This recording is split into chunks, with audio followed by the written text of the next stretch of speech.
I rank where the view is nothing less than phenomenal for how I express and project from my abdominal. The only view better, both my daddy and my mama know. No living parents, my sons give me balance. My wife is my serenity, this mic is my identity. The world is foul enough, that's why I write without obscenities. Provoking danger with broken language and spoken anguish. Begging to get hurt, why would you ask to go through changes? Yes, Lord, life's a chessboard, master the angles. Control the tempo, be the one who holds the info. Acknowledge is just as deadly as machete swings. When spoken, the truth is as potent as that Medellin. While others swear the style is free, I just let it ring. Our time is undervalued, soldiers make us better kings. My fans on my shoulder, reaching after better things. Today I take the shot, for them I'd rather set the screen. My mama told me follow my dreams. My daddy told me get it by any means. Stand tall, make him bow to a king. But I've evolved, you can see the result. Look in my eyes when you speaking to God. Life and for those who we caught up in using what I was taught with the muse. I guess they call it proving I'm more than an artist. Penciling out my darkest while stenciling out a harvest. And storing what gets me from A to B, just like garages. Instrumental with collages. Envision what I've been drawing. Broadway to give you rhythm like the great Lena Horne. So bent torn, found comfort in the storm. Find peace and norm when you see them others perform. Organized chaos, outcasted like hey ya. Yo, what's good? What's good? What's good? What's good? Good morning. Good morning, everybody. Welcome to the Knicks Morning Drive. I'm your man, Uncle Freezy. What's good? What's good? How my people out there? How y'all doing? It's good to see y'all. It's good to see y'all, right? I'm excited to be with y'all. Can y'all hear me okay? Or do I need to yell into this microphone and all this setup stuff? What's good? We rolling. I'm a little bit late. Had to do some pre-production stuff, working on some channel stuff, trying to, do our thing. Y'all know how it is. How y'all feeling this morning? How y'all feel out there? Good. I see y'all out there. Y'all got y'all energy up. What's good? Let's get that energy up. So we're going to have a great conversation this morning. Man. I'm excited to see y'all. Right? Got a few things going on, man. I'm super excited about. Right? Super excited about a bunch of things. Let me put this right here. Yeah, because I know what happens is people be like, yo, Uncle Freezy was like, you know what I'm saying? Yeah.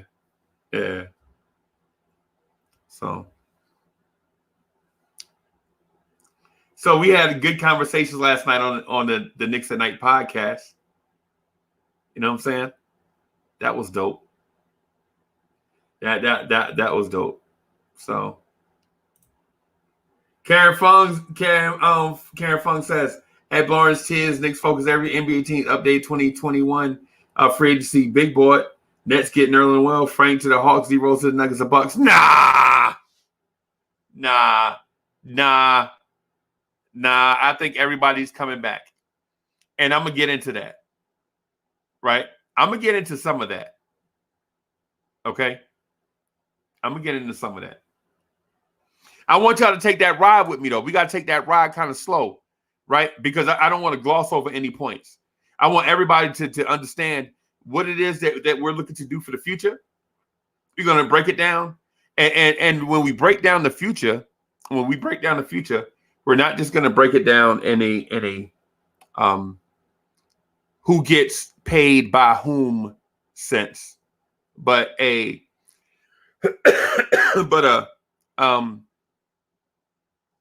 more of a why we are keeping certain guys Why are they important to be kept? What role will they play while they're here? And how do they fit in the long-term plan? That's what I want to get into. Some of that, right? But we have the Toronto Raptors on Saturday.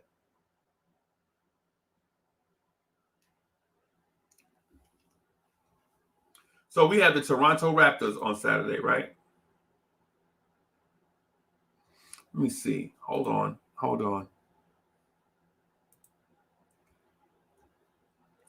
So Karen Fung says, Blorange says, I am not sure if RJ or Randle will stay with the Knicks and Mitch too. Yes, they will. We're going to touch on that. We are going to touch on that. Right. We're going to touch on the Jupiter-sized target that's on our back now. We're going to touch on that also. And we are also going to touch on Robin. Who is going to be our Robin going forward? And it may not be who you expect. Or it may be who you expect. I guess it depends on what your perspective is. Chris Chang. All right. Before we do any of that, though, who is ready for the Knicks Morning Drive roll call? Who is ready for the Knicks Morning Drive roll call? If you're ready for the Knicks Morning Drive roll call, I need for you to put a thumbs up in the chat. If you're ready for the Knicks Morning Drive roll call, I need for you to put a thumbs up in the chat. I need for you to get that energy up. Get that energy up. If you're ready for the Knicks Morning Drive roll call, I need you to get your energy up. What's good? If you're ready for the Knicks Morning Drive roll call, get that energy up. Right? Need to see some thumbs up in the chat if you're ready to get your name shouted out. Let's go. All right? If you're ready to get your name shouted out, put a thumbs up in the chat. Let's go. Y'all ready? Y'all ready to take this ride? Let's go. Right? Get that energy up. Right? I'm ready to shout y'all out. Y'all ready to be shouted out.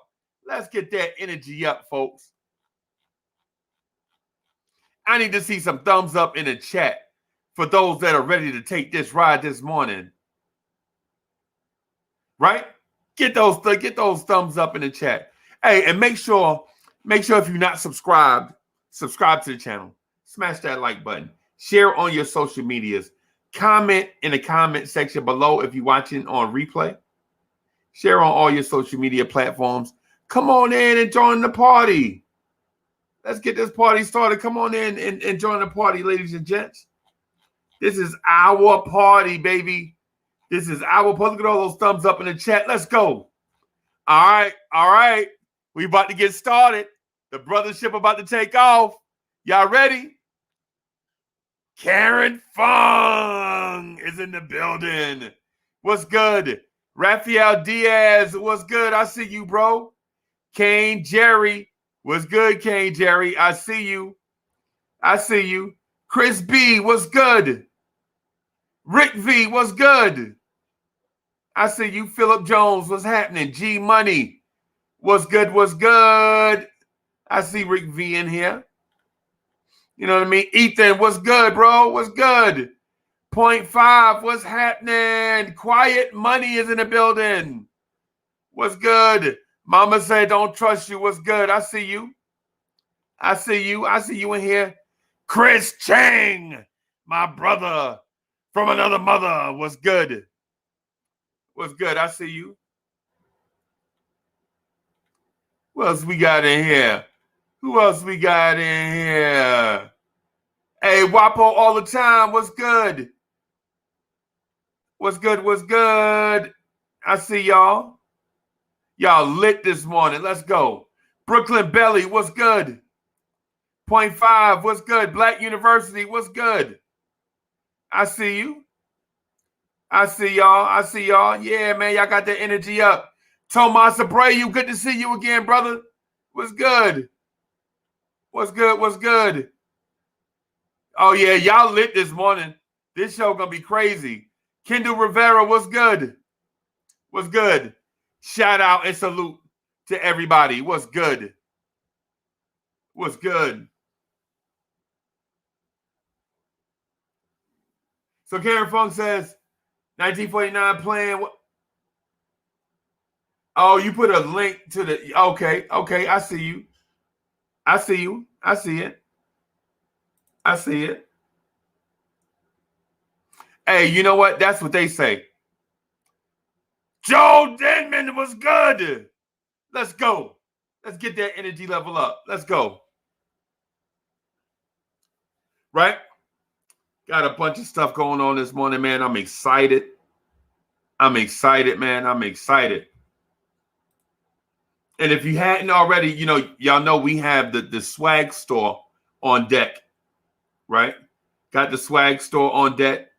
Y'all know what it is. Let me share. Let's share our thing on Twitter. Bam. And bam. Let's go.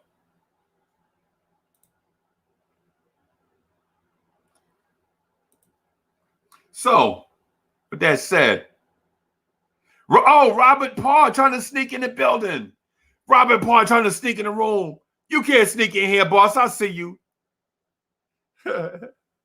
I see you. You can't sneak in here. I saw you. I caught you. I caught you, Robert Parr, trying to sneak in the building. What's good?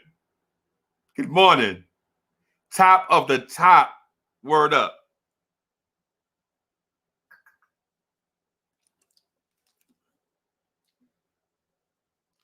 So we have the Toronto Raptors this weekend.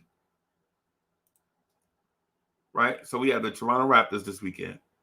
Right? Let's see where we have the Raptors this weekend.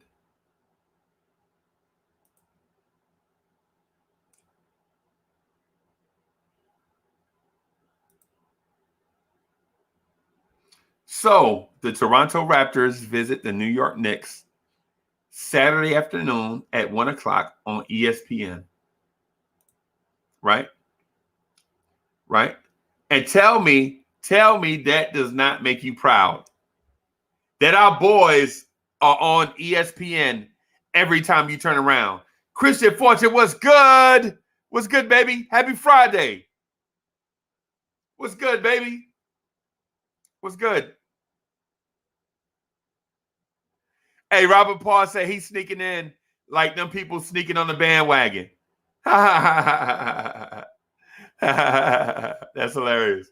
Yeah, they try to sneak on the bandwagon. They try to come in the back door. Like, nah, I've been here the whole time. No, y'all wasn't. It's just us crazies. Just us Knicks crazies have been here the whole time. Right? Just us Knicks crazies been here the whole time. That's us. That's a good point, Robert Parr. That's a good point. Right? Cats is sneaking on the bandwagon like, I always been a Knicks fan. I've been here since the beginning. No, you wasn't. But it's okay. It's okay. You can still come through. Right?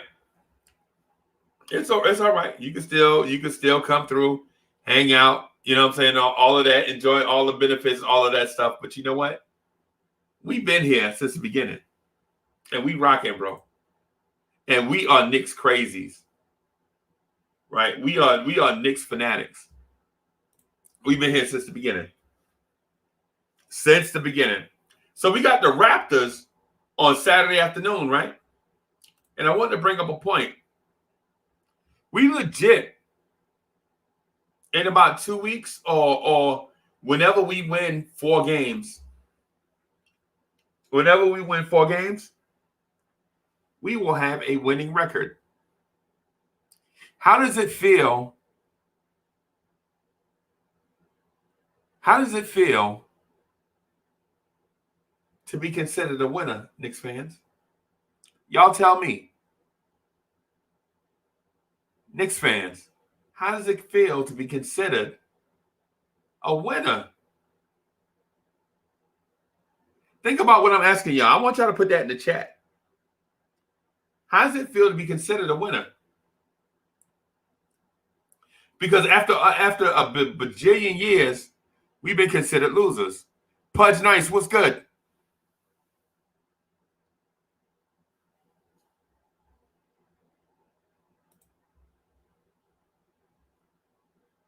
Hey, so Rick V says, can I break down? He's like, Uncle Freezy, can you break down the path to the finals again? I feel like I keep missing it. No, bro, don't miss it, bro. Don't miss it. Don't miss it. Right? Right? Don't miss it, bro. I'm telling you, we have a path to the finals, and I'm not guaranteeing that path now. What I'm saying is if things go right, if things fall into place, the Knicks can make the NBA finals. And I've been saying this for about a week or so. I've been thinking it for about 2 weeks, but I actually mentioned it about a week ago. Here, or was it on Knicks Tonight podcast? Either way, it's been mentioned. Chop Low, what's good? What's good, Chop?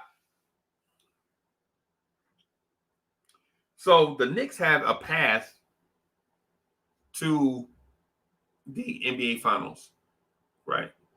There's a path that can be taken to the NBA Finals, and I'm not saying, and I'm not telling you that that's what's going to happen, right? What I will say though is this: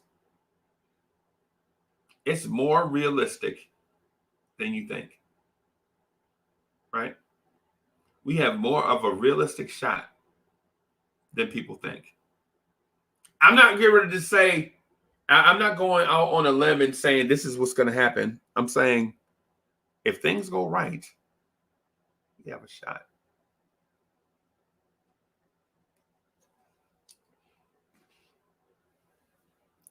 So the first thing that needs to happen in order for the Knicks to make the NBA Finals is, and I said this, I believe this. I started thinking this 2 weeks ago, and then I mentioned it last week. The Knicks need to get red hot, right? The Knicks need to get hot, right? And I'm talking about a historic. The Knicks need to go on a historic run, right? And I'm talking about like when the Knicks need to win, like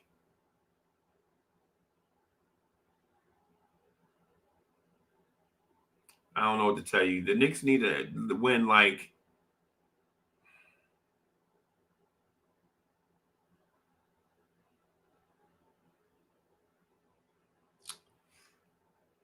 geez. The Knicks need to win like 15 out of their last 21 games. 16 out of their last 21 games of the regular season. And it don't matter who the opponent is. I don't care who the wins and losses come against. You know what I'm saying? The Knicks need to win, 15 of 20, something like that. Right? Something like that. 14 of 20. Something like that. Right? They need to go on a hot streak. And this is me speaking retroactively to when I first made the point. The Knicks need to get red hot.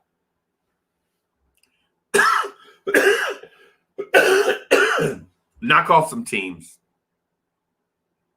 Right? Knock off a bunch of teams. right? This is how I felt last week. The Knicks need to legit knock off a bunch of teams, man. Bunch of teams, right? No biggie. No biggie. You know why? Because as of right now, the Knicks have won 8 in a row. Interesting, right? Interesting.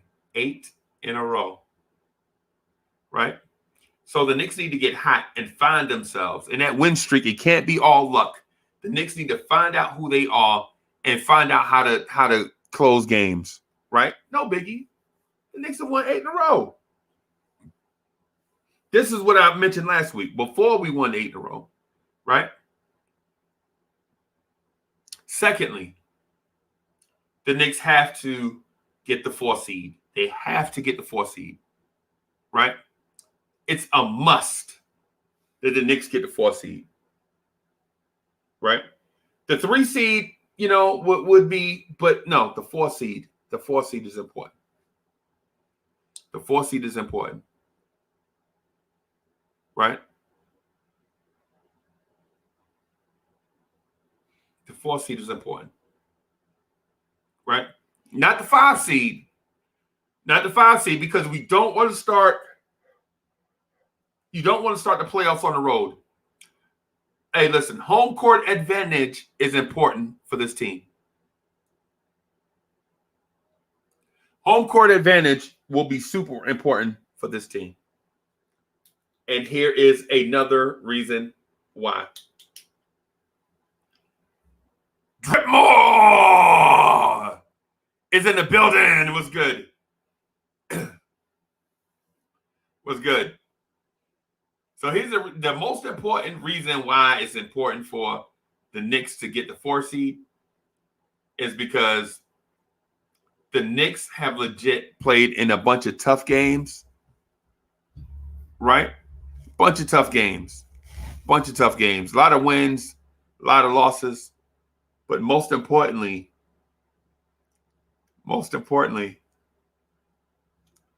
the Knicks have basically been winning these games with no wind under their wings.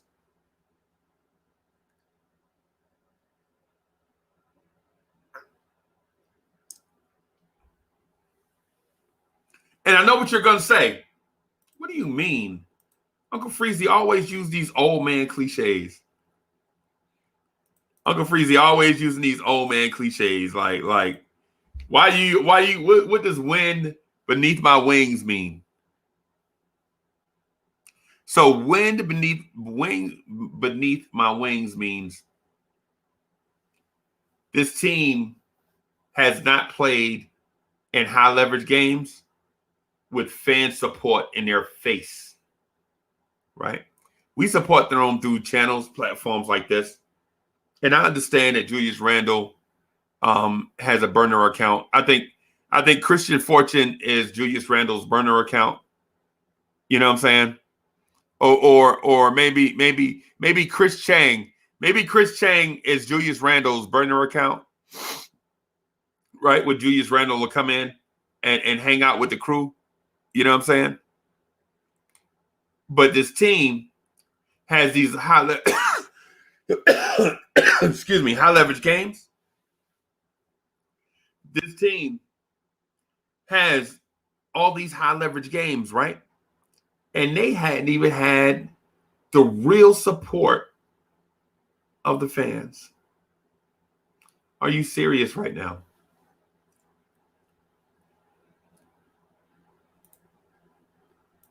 Are you serious right now? So the Knicks are winning games without the help of the fans. Oh, hey, what's good? Not you. What's good? Just a black man caught up in the mix, trying to make $1 out of 15 cents. Rest in peace, Shock G. I had to find that lyric. Matter of fact, I quote it all the time. Shock G passed away? Yeah, you didn't know? Last night. Yeah. No, man. Yeah, Get man. out of here. Yeah, I had to look like 5 times. I was like, nah, this ain't real. Nah, this can't be real, bro. Yeah, Nah. man. 57. Oh, Yeah, he was 57. Shock G. The one that put the Oh, satin in your panties. oh, Lord have mercy, man. Yeah, man. Shock G passed away. Yeah, they haven't confirmed. He died in Tampa, actually. It was Tampa? No, wait a minute. Let me look here. Yeah, it was in Tampa, Florida. What? At a hotel. What? Yeah, he was, yeah. Nah, Yeah. man. I'm sorry I had to break it to you, man. God dog it. Oh man, I'm sorry, man. I didn't know you didn't know. I didn't know you didn't know.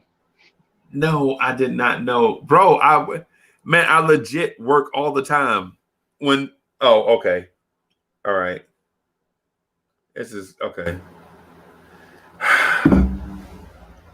Shock G. Ain't that something, man? Yeah. That's crazy, man. That's crazy.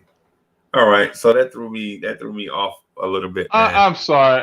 We live, you know what I mean? But you know, Shock G, bro. Yeah.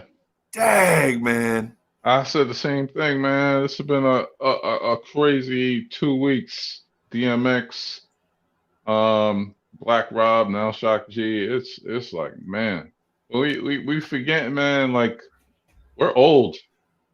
We're old, man. This is. It wasn't like when we were 12 and like people were passing away around these ages. We were thinking like, yo, they're old. You know, they're supposed to pass. You know what I'm saying? Right. But you know. Right. But wow. Yeah, but you know,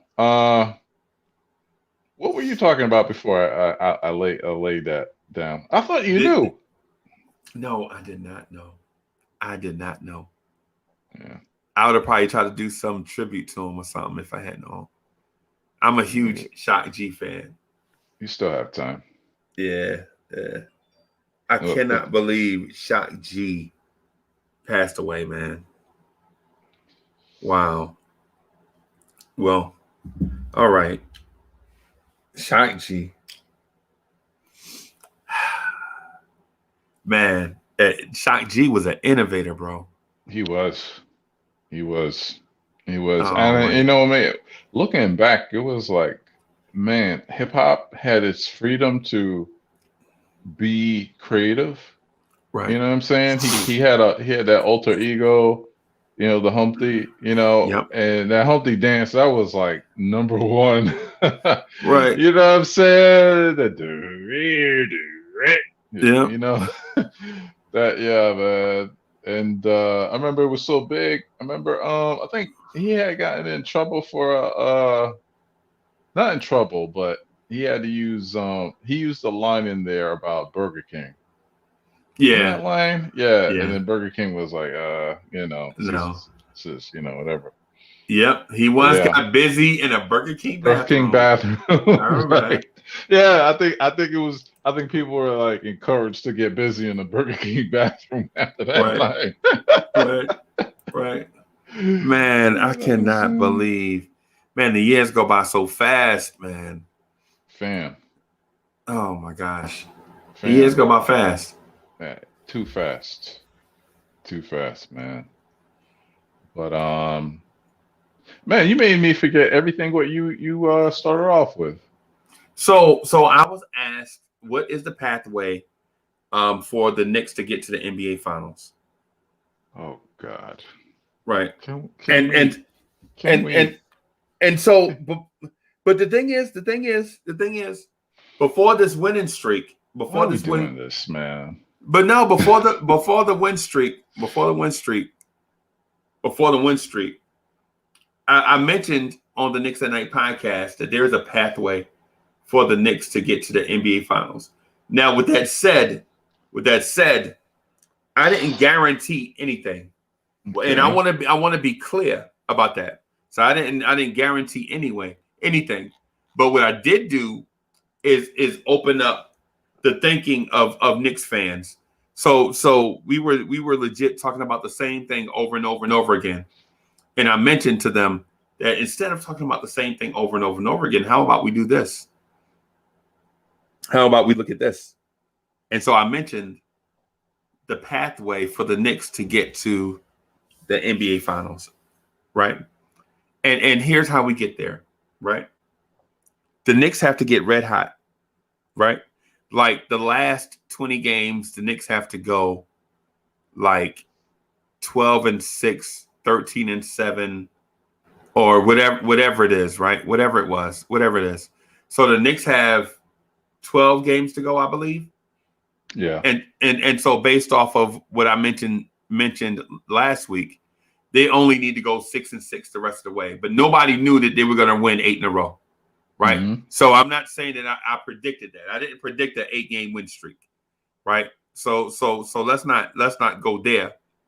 But what I will say is the Knicks have to get hot and find out who they find themselves as a team, and get hot and reel off some wins, right? Mm-hmm. Because the number 4 seed, you have to get the number 4 seed in order for this to be what we want, the desired result. True, right? True. So and the reason why the 4 seed is the most important is because you won't be able to catch the 1, 2, and 3 seeds. Right, you won't be able to catch them because it's not enough time and the team's not good enough. Right? I don't know about that because Milwaukee, we're behind them by what, 3 games? Yep. I know they played a lot more games. No, let me see the math. We're only behind Milwaukee by 3 games. And Milwaukee just doesn't, they're just not doing it for anybody or themselves. You know what I'm saying? Let me see. They went, man, their home record is pretty bad. So we're 4 games behind the Bucks. Okay. The last 10 games they've been 500 team. They went 5 for 5. Yep. And so is Philly. Right. And so is Brooklyn. I think Brooklyn and Philly are way ahead, but I feel optimistic about moving into the Bucks spot more than I see 2 or 3. I mean 2 or 1, obviously, but I think 3 is possible, believe it or not, man. Well, believe it or not, because I did like the Bucks. They've been a disappointment. They've been kind of a disappointment. And Giannis last night after the game sounded like we're in playoff mode right now. That's what he said. Yeah. Cruising. Yeah. Giannis said last night they're in playoff mode right now. So it seems like, a sense of desperation is going on. You know what I'm saying? Right. So, well, I don't think it's impossible. Okay. Well, let me say this then. Let me finish this, and then I'll go through that. Right. So the deal is with once we get the 4 seed, we'll have home court advantage for that first playoff series, right? And we'll have rabid Knicks fans at our back during the playoffs for the first time in forever. Yeah, I agree. So whoever we play in the first round, I don't care whoever we play. But let me ask you something. Round. Let me ask you something. Would you rather see Atlanta or Boston Celtics? To me, it don't matter. I think it does matter. To me, it don't matter because I think the momentum that the Knicks have right now, coupled with home court advantage, our home court advantage is going to be different from the Celtics' home court advantage. The Celtics always make the playoffs, so it's business as usual for them, right? It's not business as usual for us. Here's the thing: Celtics haven't. They're not on a 8-game winning streak like us, but they the last 10 games they are 8-2, just like us. So they're just as hot as us, Right. figuratively. Atlanta Hawks, I would rather see Atlanta Hawks than Boston Celtics, to be honest with you, man. Because I would know that we would take care of them and then move into the second round. I don't want to see a 7-game series with the Boston Celtics. It'll be good for TV. It'll be good for whatever, and I think we could beat Boston Celtics. Yeah, what's good? Yo, let's My go. man. Finally, CP the artist.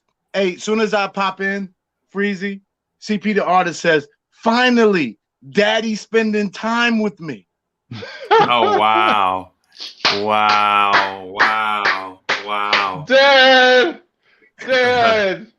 Mom said you were on work release. Wow.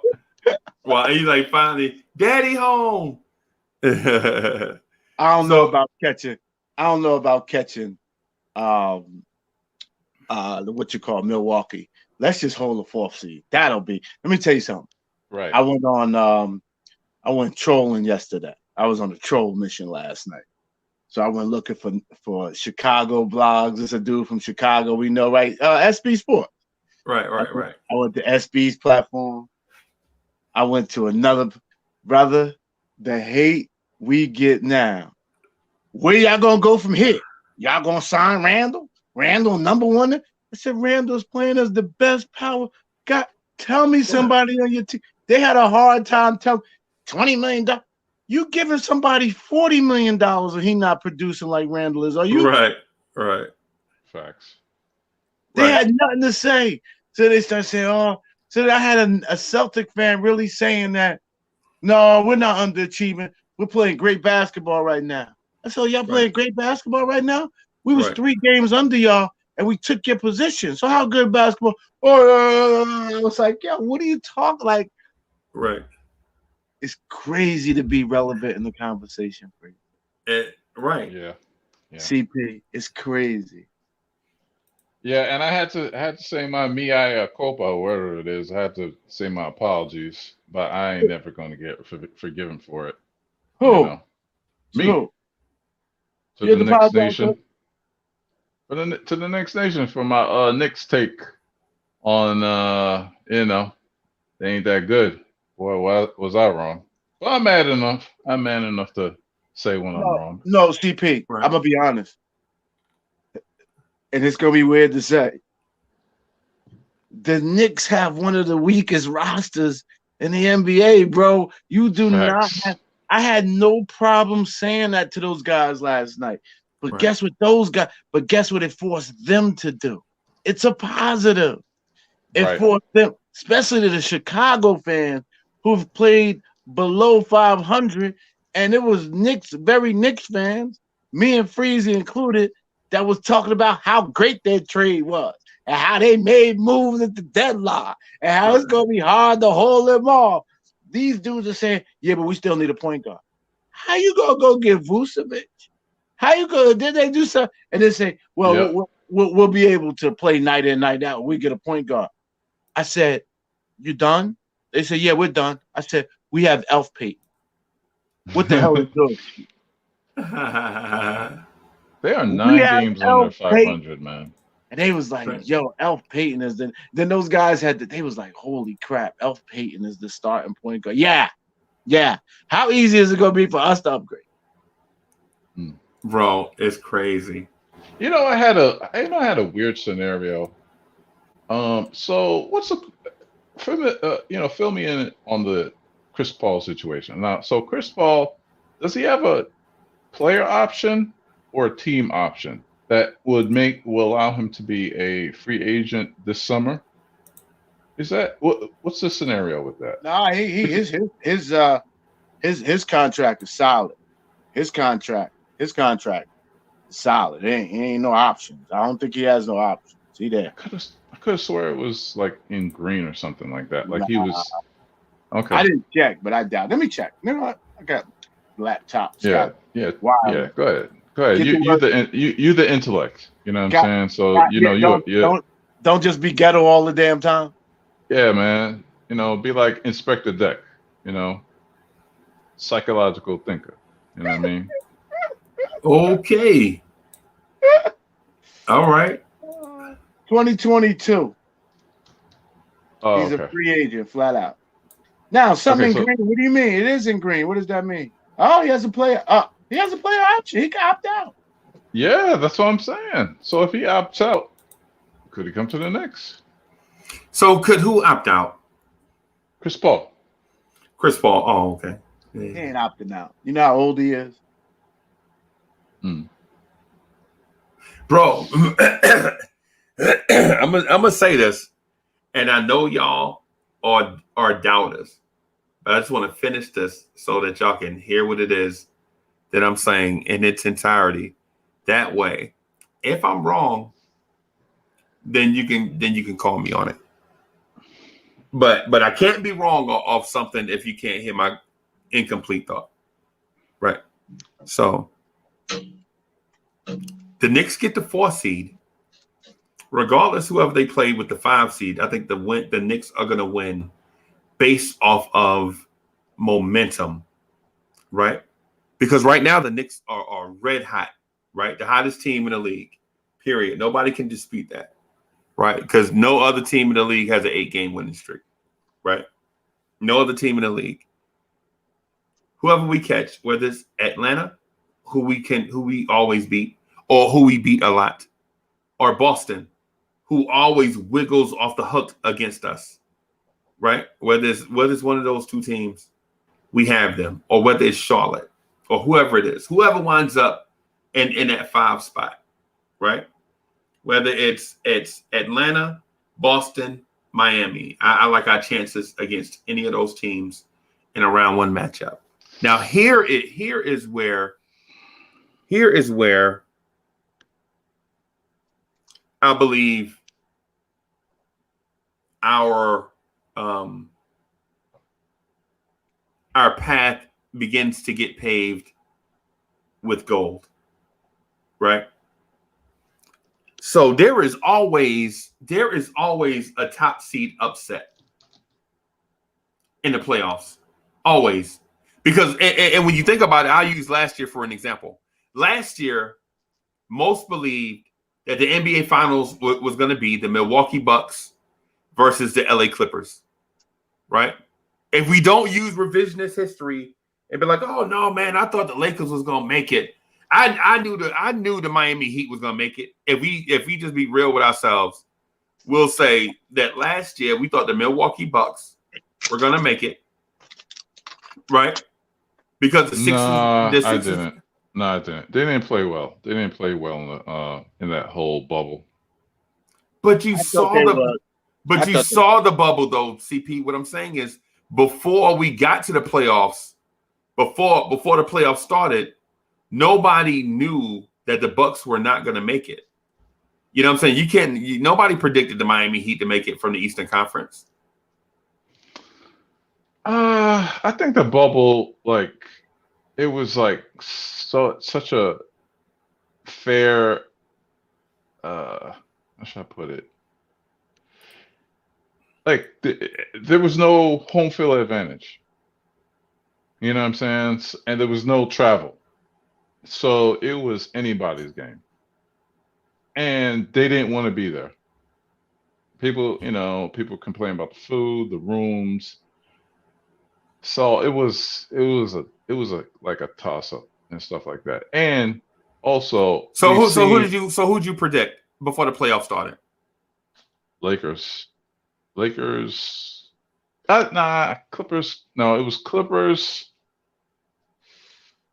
God, what was the Eastern Conference team? So you're gonna tell me you predicted the Lakers and the Heat in the finals last year? Hell no. No. I said Clippers. I thought the Clippers were gonna do it. I said one of the LA teams and Milwaukee Bucks will be your championship. Right. And so that's the point that I'm getting at. Is one of the look Swag Guffington That's a name. That is a Swag name. Guffington. Yeah. Swag Guffington was good. There's no trap games. If we're not, Toronto's not a trap game. Toronto's a talented team. The problem is, I don't think Toronto's physical enough for them. I can't believe I'm saying that. Right. Is Van Fleet coming back tonight? Or is it No, tonight? not tonight, tomorrow. Tomorrow. Okay, is he coming back? It's prime time. We prime 1 time. o'clock. 1 o'clock on ABC. Oh, that's nice. Yeah. Nice. Hey, Swag Guffington said, without a doubt. Yeah, no doubt, bro. Hey, no doubt. That's dope. So my point to it that I was getting at is there's always an upset of the top 3 seeds. One of the top 3 seeds is going to fall before they get to the spot that they should get to based on seeding. And that is a part of the pathway for the Knicks that'll be paved with gold. I will say this. CP. Let me finish. I promise you, I'm gonna finish and then I'm gonna get out of the way. He has no decorum. He has no decorum, Freezy. Right, not because he's the prince. He's the heir to the throne of Zamunda. I was gonna come in here. I was gonna come in here and call myself the prince of Tank. That's it. If you put him and Hoodie Cab in the same room, you need a vacuum cleaner to suck all that ego out of there. Yes. Yes. Oh, that old man stink, that old man smell. Yo, I legit talked to. So I spoke with CP the artist yesterday. And the content of this conversation, we're going to leave under wraps because it's not important to this conversation here anyway. Yeah. Right. But then I spoke with Hoodie Cav. So Hoodie Cav was like, what you doing talking to CP the artist? And I'm like, CP the artist just wanted to affirm that he was the star of the joint. Both of them. And so Hoodie Cav was like, you say both? What? Yes. Right? Oh God. So Vince McMahon Hoodie Cav legit in a jelly rage was like, who does CP the artist think he is? And I'm like, I don't know, man. I don't care. I just want to talk Knicks. You know what I'm saying?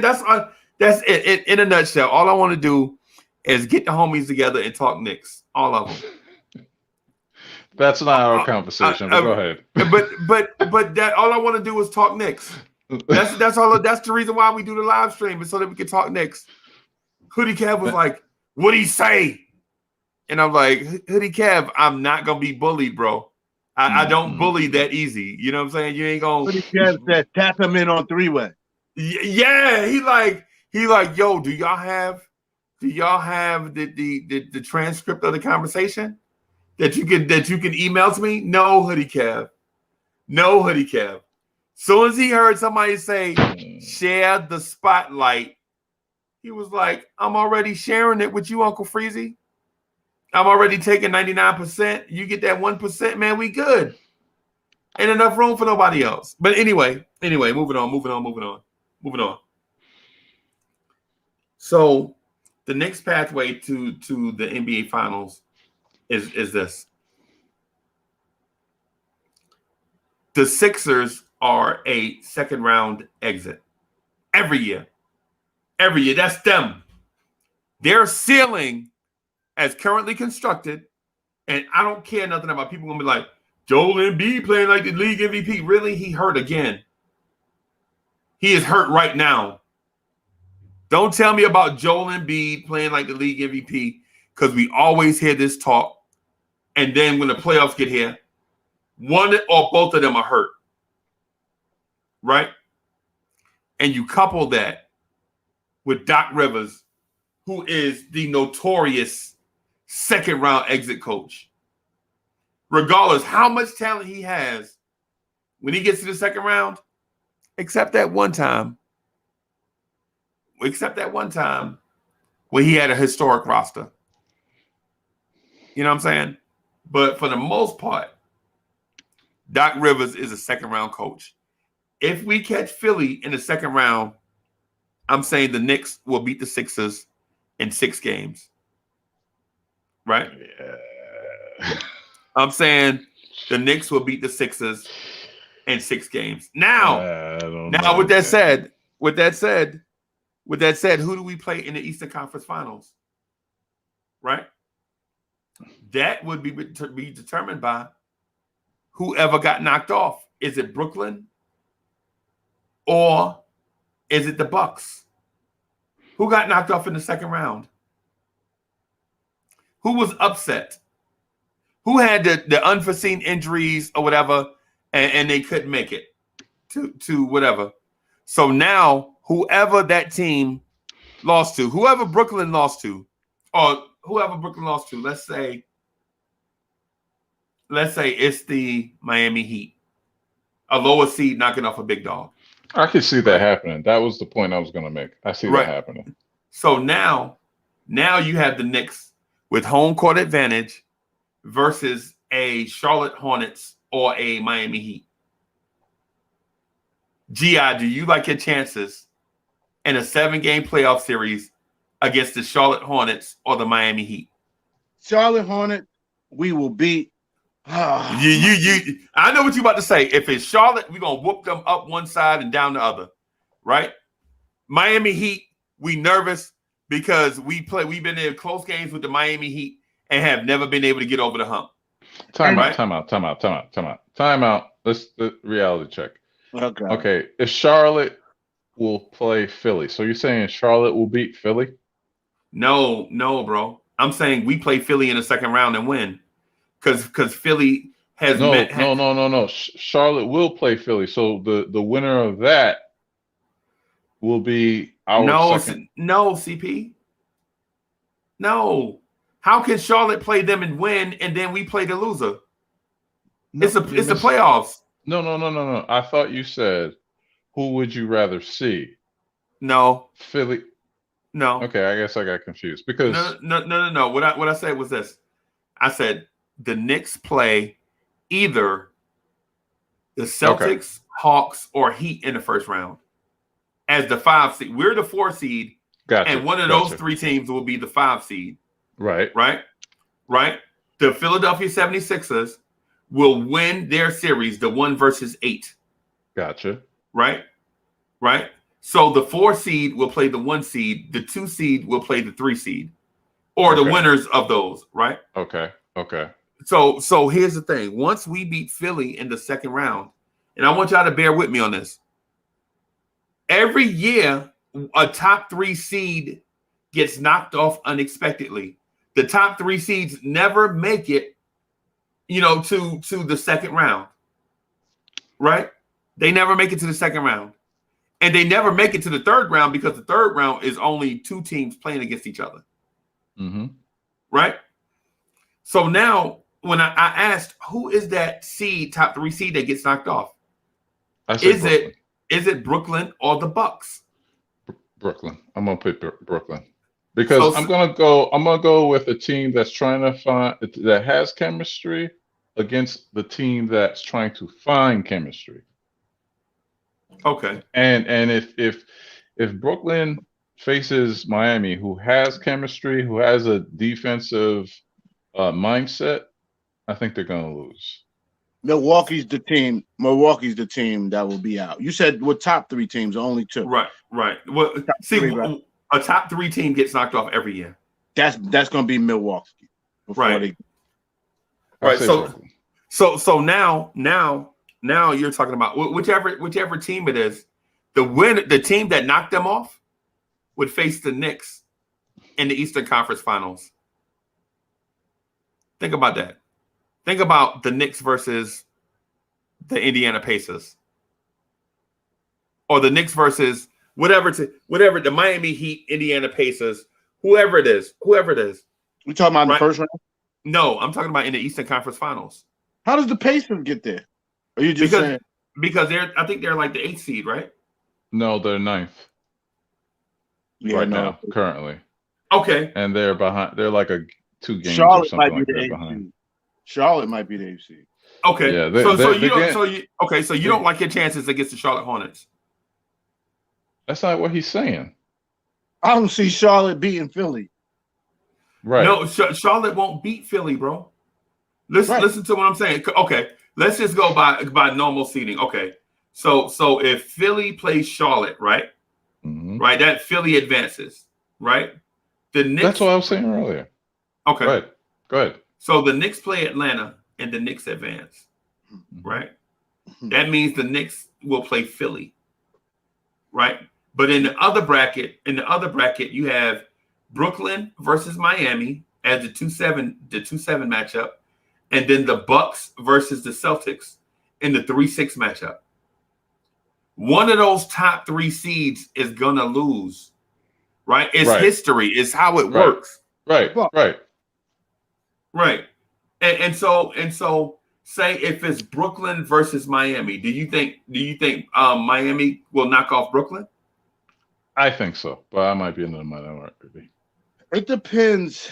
It depends if Brooklyn's fully healthy or not. If Brooklyn's not healthy, then Miami definitely could dust them off. If Brooklyn's healthy, they're making it to the final, and then that's where the Knicks will hopefully meet up with them. Right. And they're gonna get help from the league too. You know that for a fact. Right. So get help.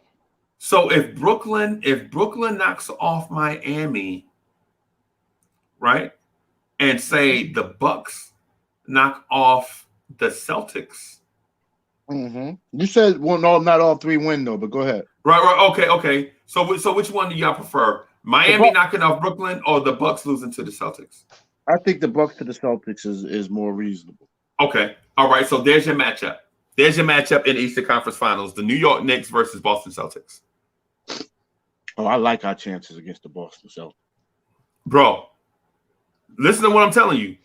The Knicks will legit. So the Knicks knock off the Atlanta Hawks in round 1.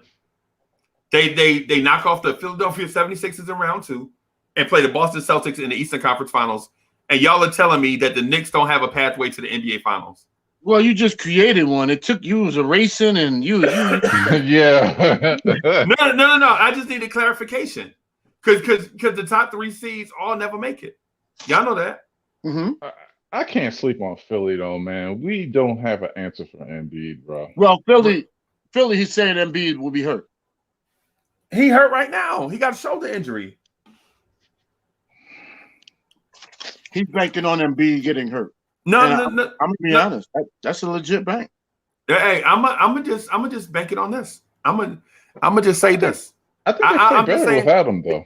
I'm gonna just put it to you as this. Huh? Nah, they don't play. Nah, I don't think so. But conference finals without Embiid, never, because I'm a double team. What you call it? Make Ben Simmons shoot all game long. Right. Yeah. True. Right. So what? Tobias Harris.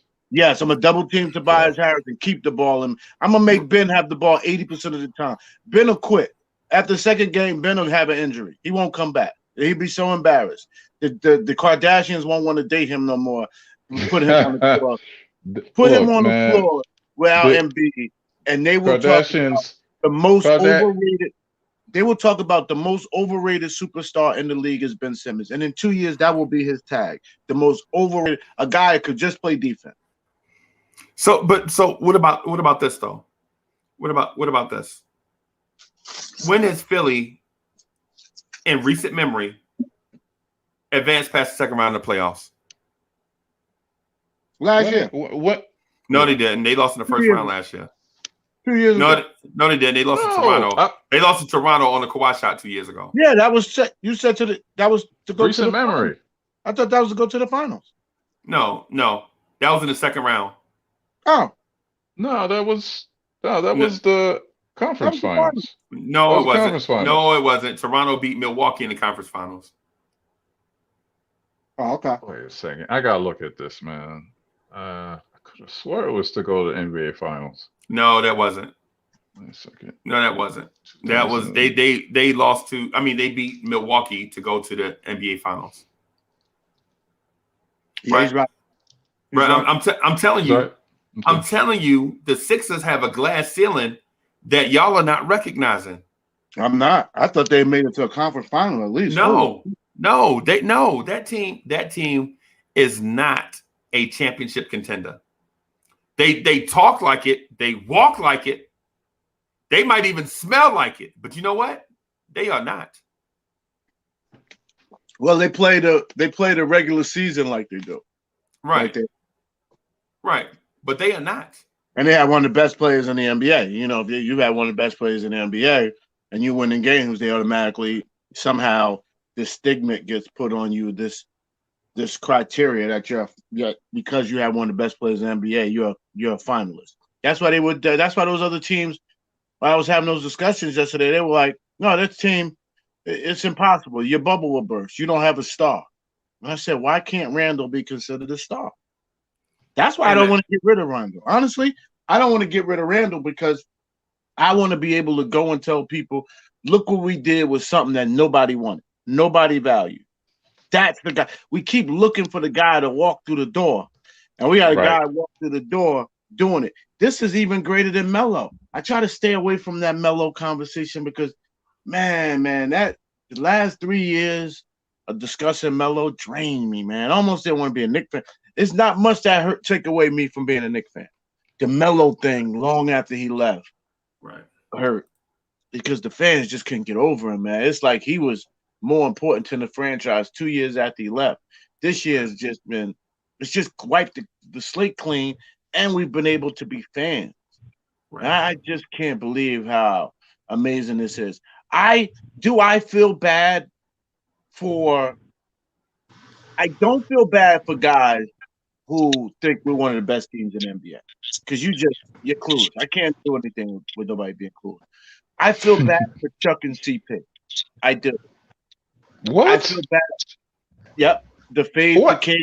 The fade for K. I feel bad for you guys because it's not that serious though. but maybe not for you. But there's others that this is really serious for. I'll be honest. I think Chuck, my homie, love him to death. This is killing him a little bit. The Knicks' success is killing him. He really wanted one of those top 5 picks. That's where he's really a draft guy. He doesn't talk about it much. But when I heard him give how he would have dealt with last year's draft, I said, "Oh, this guy is really that's where he spends. He really understands the draft." If I can remember, GI, you were on we weren't going to make the playoffs. I absolutely, you weren't here. I've absolutely held myself accountable. I'll be honest. Okay. I'm doing the same. Yeah, I'm in a position now where I'm literally going to say, and I'm going to tell anybody, and it hurts other teams, but it's so positive for us. I don't know how good the Knicks can be. I don't know how good the team can be. Right. I don't know what Randle's ceiling is yet. Nobody knows. You know why? Because at the beginning of the season, I mentioned basic stuff, right? And I'm not tooting my own horn, right? But I'm doubling down on the stuff I said earlier in the year. Development does not mean lottery every year, praying for a superstar, praying for you praying for Moses. Oh, Moses, take us to the promised land. That don't mean development. I mean, you know what I'm saying? The development is multi-layered, right? Development could be your young guys playing in high leverage games and get better because the stress of high level games is making them better, right? And if the stress of high leverage games is making cats worse, then you know who to get off your roster, right? And so if it's a short term back step because a guy's going to get better long term, then okay. Like an RJ Barrett missing the shot early in the season in the 4th quarter against Miami, he learned from that. And you know what he started doing in 3rd quarters this year? He started coming out scorching hot in 3rd quarters, right? Yeah, but he did miss one. He did miss one against Minnesota. You forgot about that one too. But bro, that's okay. Look, That's it's just facts. Expected. Don't get mad at the facts. Yeah, but that's to be expected. Right, right. CP, Julius missed like 6, and he might potentially be all NBA this year. Right, yeah. and so CP, you just doubled down on my point. I said it's okay to take a step back if it's only a short-term thing, and then you said, well, he missed a shot against Minnesota. That was my point. You know what I'm saying? Like, you know, I just learned about this concept called anecdotal. You got to say the word right first, though. Huh? You got to say the word right first, but go ahead. Anecdotal. No, not really. Yeah, anecdotal. Yeah, it's an anecdotal argument. I don't. Somebody is eating alphabet I can't. soup. There's Somebody's eating words alphabet I soup. cannot. This is why I can't be a broadcaster. There's words I cannot say. Nah, man. If it ain't, When I learned this, Freezy, I'm sorry, cut you off. I learned if I can't spell it, I stay away from it. Pretty much. Pretty much. There you go, GI. Yo, what's good, boss? Long time. Is that my man from Maplewood? That's Jersey City right there, right? Yo, what up, baby? Yo, that pullover is dope. That pullover is dope, man. Yeah. Gmo stole my style. You know what I'm saying? I think that's a Mitchell and Ness. Is that a Mitchell and Ness? Yeah. You can tell by you know how I can tell? You can tell simply by the rope, because they go find the old rope just to put. You know what I mean? Oh nah. He a drug dealer. Check out. That's the Knicks hoodie underneath. Man, you know what I'm saying? I ain't no drug dealer. I'm a school teacher, bro. I just Yo, are they hiring? Are they hiring art teachers? Are they hiring art teachers, man? You gonna come all the way from Atlanta to be an art teacher? Which school district? They actually, I believe, Hillside. You're a Hillside? Yep. The head football coach is my homie. Yeah. Oh, you know Eric Morgan, like all of them. Yeah, those are my people. I know mad people. I'm right in Union. I told you, I live right in Union. So right. Yeah. You live by my cousins and them. I know exactly where you at. I'm right in You're like 5 minutes from me. Yo, send me his addy, man. I'm gonna pull up. Send me his addy. I'm gonna pull up. I'm gonna pull up on GI. On GI. They must be friends. Come get. We just booted and booted. You know what I mean? No problem. I was mad jealous of GI other night on 420. I was hurt. Mad jealous. Hey man, I ain't gonna lie to you. I go through like a 6-pack every game. So that's a beautiful thing. That's a beautiful thing though, because now I'm starting to get those vibes that I had in the '90s, where every game I was a nervous wreck. Like, you know what I'm saying? Every game is like y'all starting to. Every game now, it's like, all right, we gotta get them, and I don't sleep on nobody. I go into every game like, yo, man, I don't know if we gonna win this. Yeah. And these last 8 games, it was at least 4 of them where I was like, yo, can we do this? Like, and you know what's crazy? I've been wearing this jacket all those games. I'm starting to see people now in the street looking at like, oh, is that a Knicks jacket? I had one dude roll up on me and all his Knicks gear, he was going to work, like fist bumped me. I'm blue, didn't even know the dude. You know what I'm saying? This is amazing, yo. I don't even know how to describe this shit, man. It's like, but like, what can you say, man? Like, and you know what? We starting to get more hate now on the national team. Did y'all watch? I don't know if y'all watched S1, but LeVar Arrington was acting like we was just baby food. You know what I'm saying? Like, what's up with this, man? Right. He'll learn. Mm-hmm. They all gonna learn. Cause I'm getting greedy now. Yeah. Before it was just like, before it was like, let's just stay 500. That was my whole thing all year. Let's be competitive and see where the chips fall. But I'm ready to get up in some kids' asses now, man. Like, pause. But yo, we play defense. Man, ain't nobody trying to mess with us, man. They all shook now. They all shook. Yes, that's what I'm saying. They all shook now. I don't care. And you know what? Shout out to Free Keith, man, because he said something a couple weeks ago. He was like, man, I don't want to see none of these teams we go up against injured. I want them to give us their best shot to see what we do. Yeah, I'm glad AD is back now. I'm glad so I AD gotta is be back honest. now. I have been going through some of the injuries. I mean, but you know what? Again, it's not many people that agree with me on this. Karma is a real thing. I believe it. I believe it. Having that aura around your organization, no matter what type of organization it is, it's a real thing.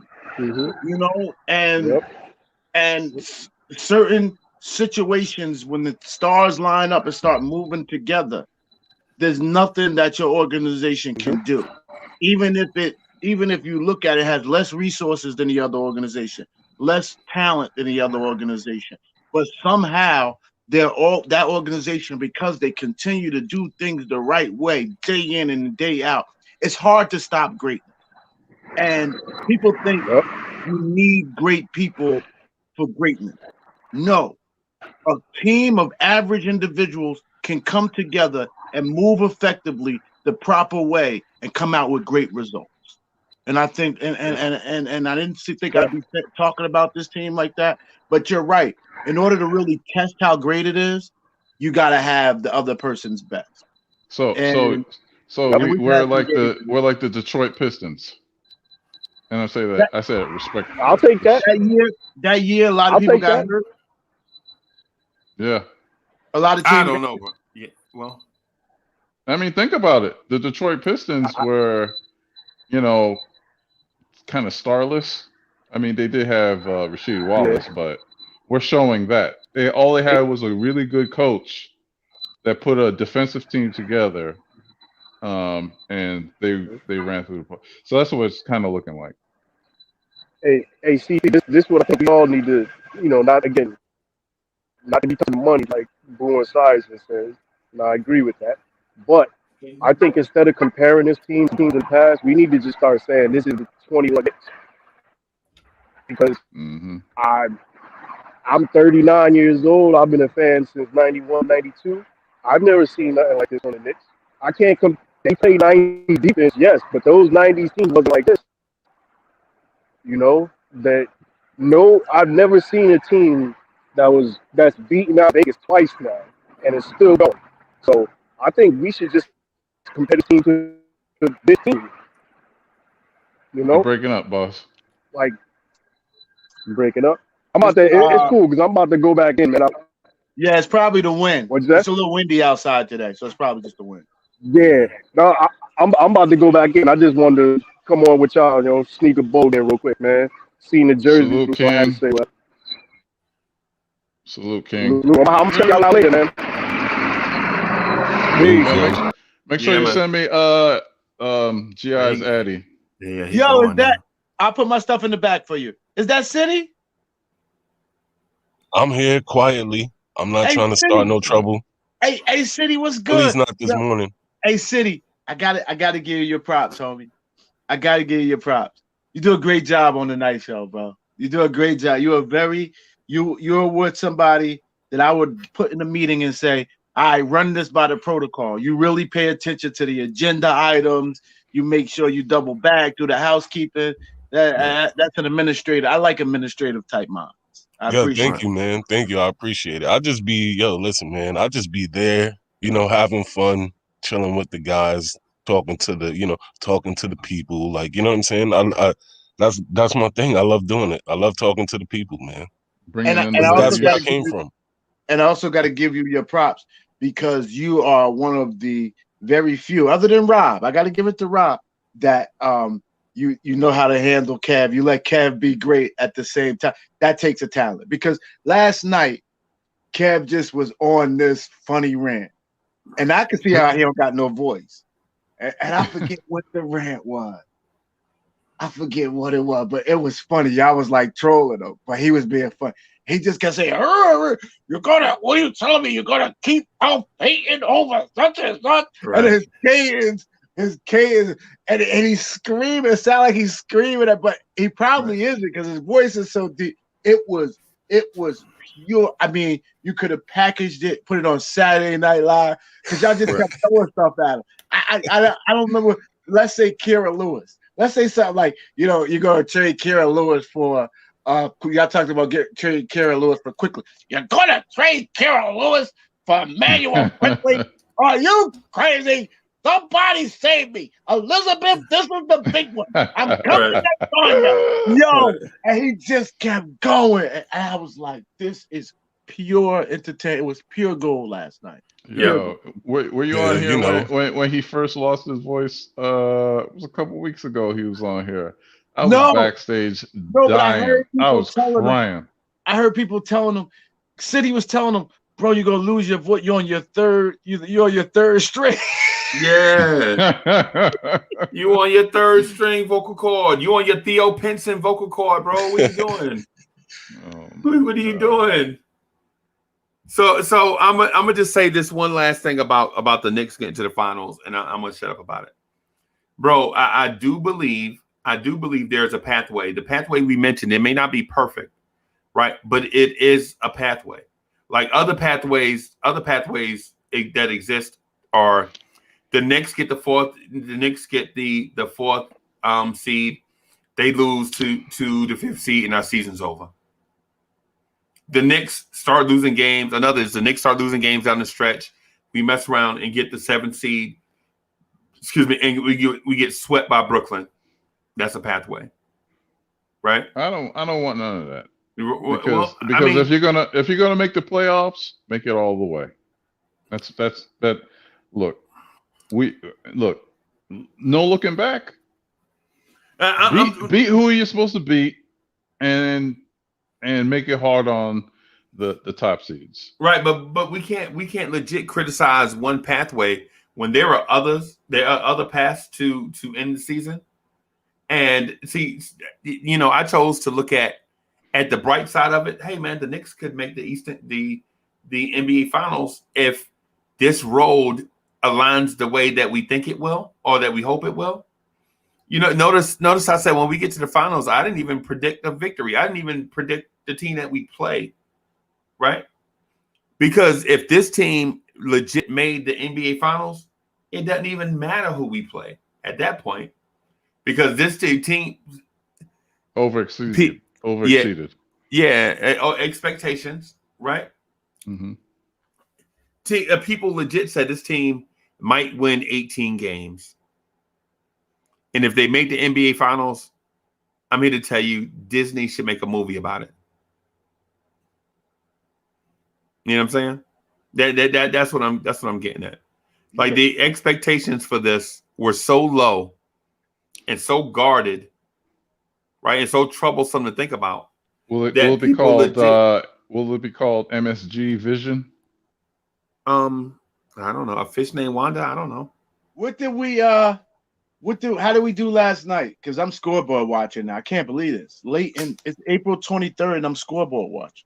Unflipping believable. How did we make out? Did we win any games by not playing? Let me see. I know.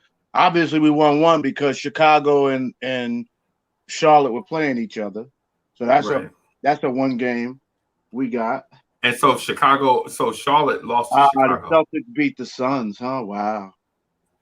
Bro. That would have been a nice one. Bro, I'm here to tell you. Yo, Wacko Knicks Fanatic, thank you for the super chat. Or like City says, hey City, how do we do the super chats at night? That's the $2 super chatter platter. Chatter platter. Bam! Oh, that's his stick. The chatter platter. Yeah, that's fire. If Randle's our number one option, ball handler Lonzo free agency. Okay, all right, I got you.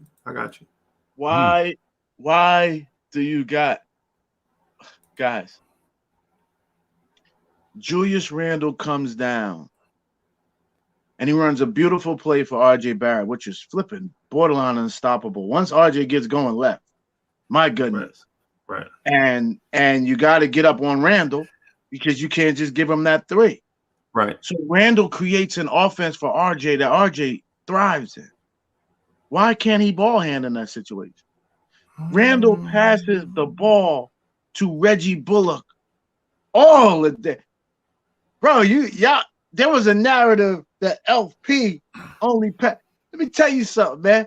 70% of Reggie Bullock's assists come from Randle. That's Randle. Why can't Randle be our ball handler, guys? Hey, why can't defensive shooters be put around him? A bunch of 3-and-D guys. Even our point guard be a 3-and-D guy. Hey, so let me say two things real quick because you got a good point, and I don't want it to get washed away. I just wanted to just froze. How do our host freeze? Yeah, Freezy is frozen. No, I'm not frozen, bro. I'm not Uncle frozen. Uncle Frozen. CP. Let CP, it go. are you? We both was watching you. Me and G.I. was watching you. How about now? Glorious. How about now? So Yo, what did I come back to? Huh? What did I come back to? Why is G.I. clapping? What did I miss? Me man. too. Yo, Freezy is crazy. How about now? How about now? Was I frozen just then? CP, look. Boo. Oh, I'm sorry. You should be. So to Gi's point though, that when guys were like, yo, what kind of y'all don't even have a star, bro. That's the dumbest thing I've ever heard in my life.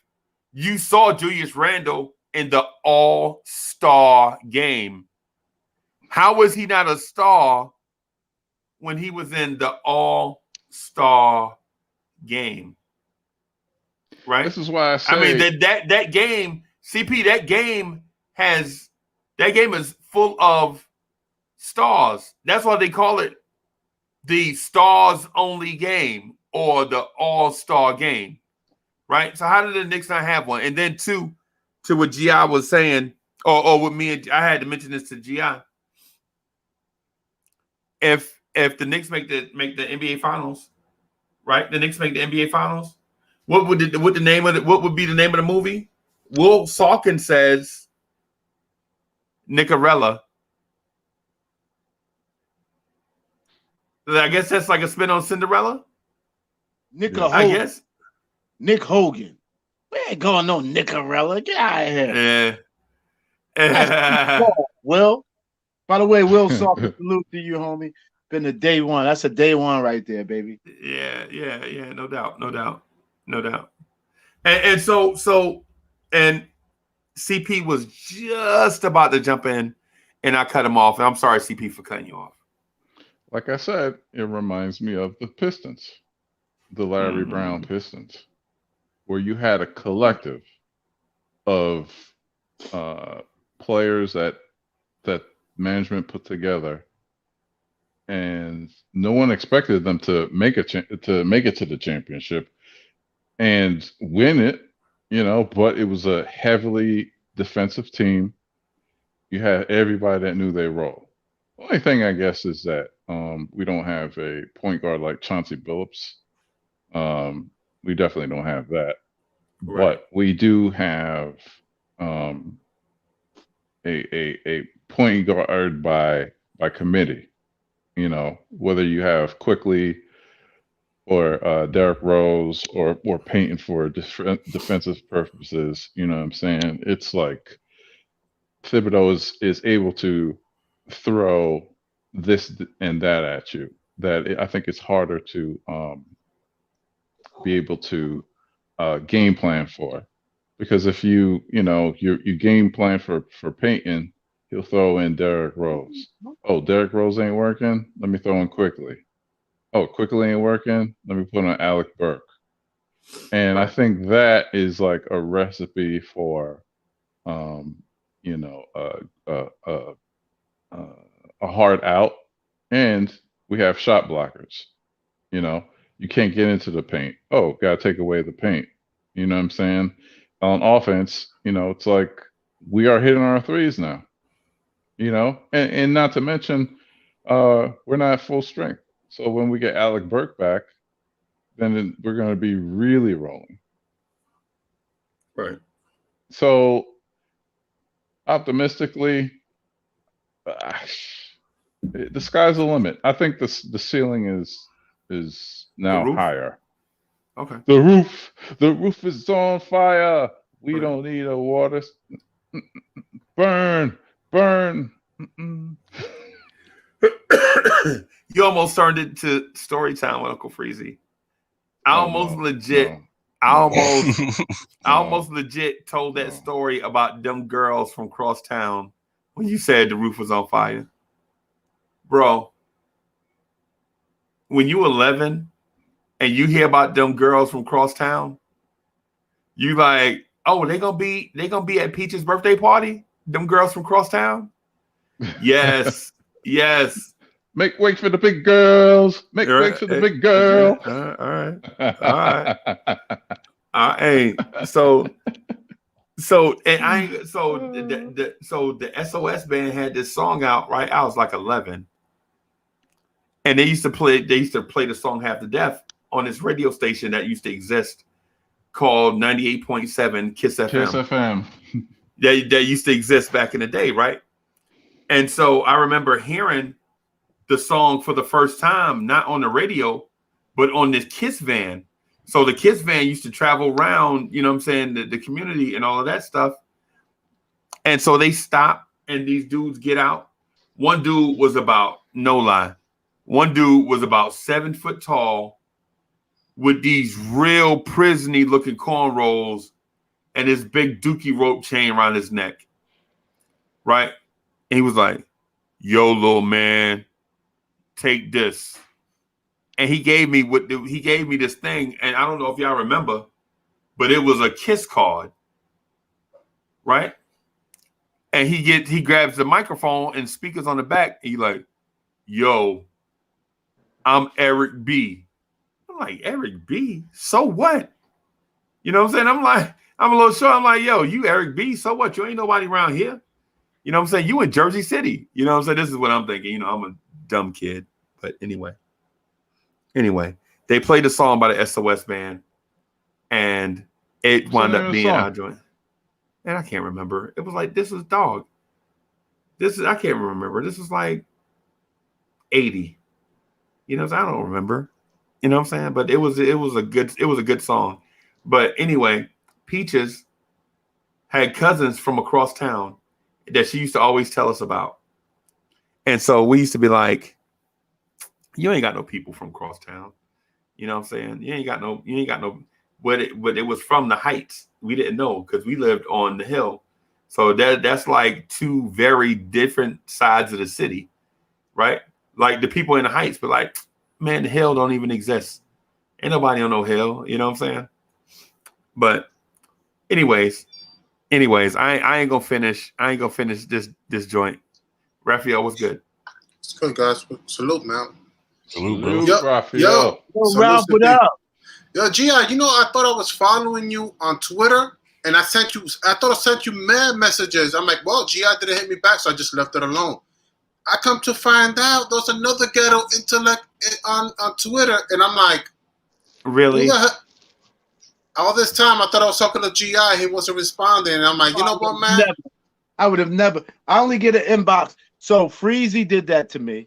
I inboxed Freezy one time 4 months ago. He never responded. So I never wrote his ass again, though. You don't get to talk to me, Ralph.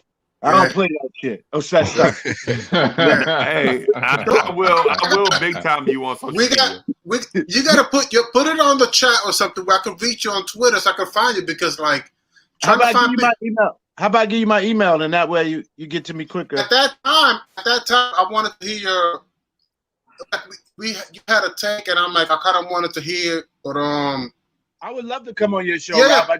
Yeah. Yeah, I'm gonna put it in the back chat now, so where you can find me. Yeah. Oh, put it in the back chat. Yes, put it in the back chat. So don't be trying to dox me though. Don't be trying to send me no weird stuff. Right. Nah, come on, man. Come on, man. Come on, get out of here, Nana. Y'all are legit. Yeah, you know about you to a make freak. me get hyped this morning. Yo, I'm telling you, Don't make me do it, bro. Hey, so City. I'm gonna say this. I don't want you to get hyped, but I will say this: there is a pathway for the Knicks to get to the NBA Finals. Right? Oh yeah. I ain't trying to get you hyped up or nothing.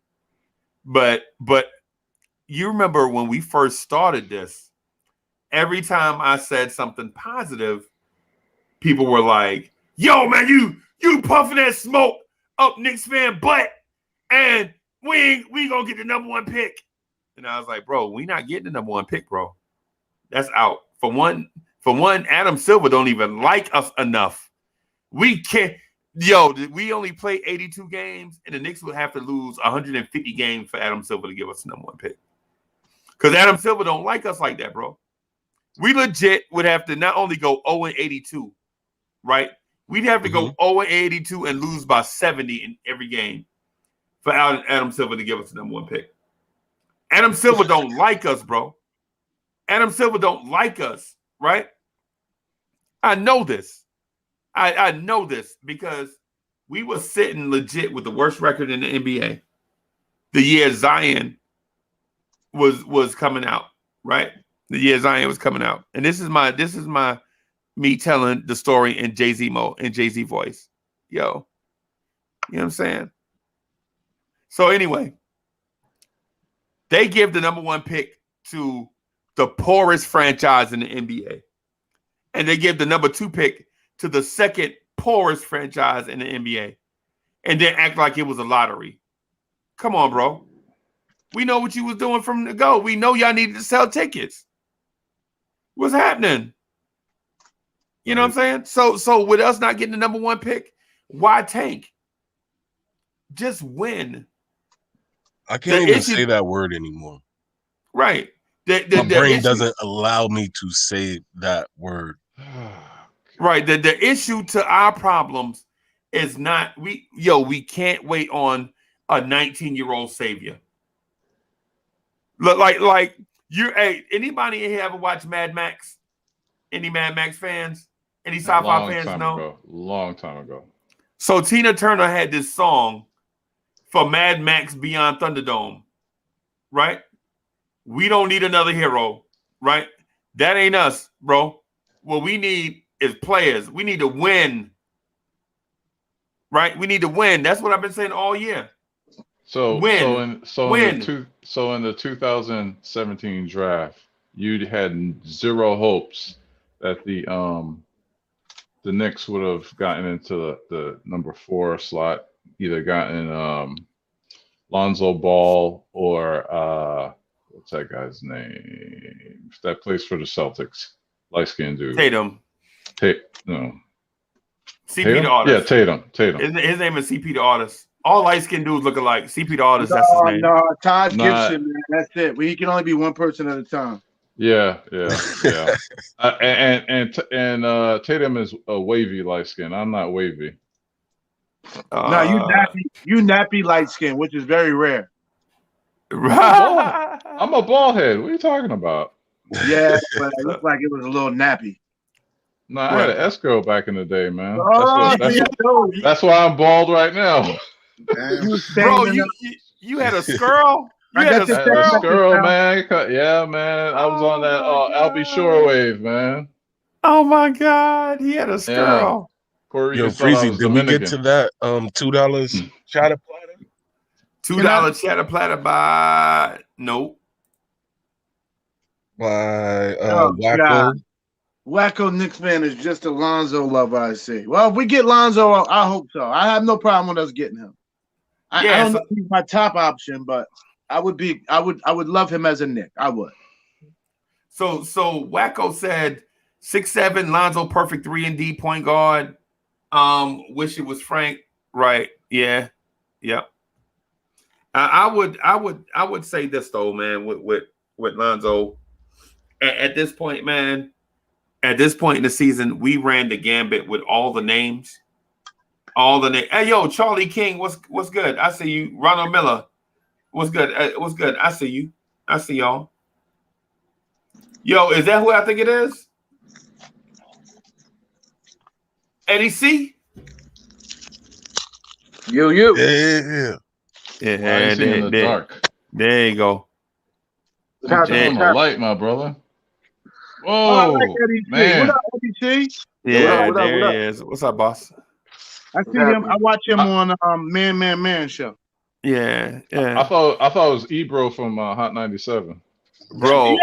Yeah. And every time Eddie C come on, people be like, yo, I thought that was Ebro. What's good, Eddie C?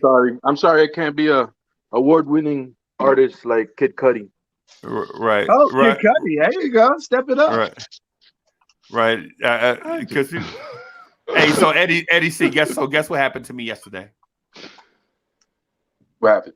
I'm gonna give you a hint. It has to do with me looking like somebody.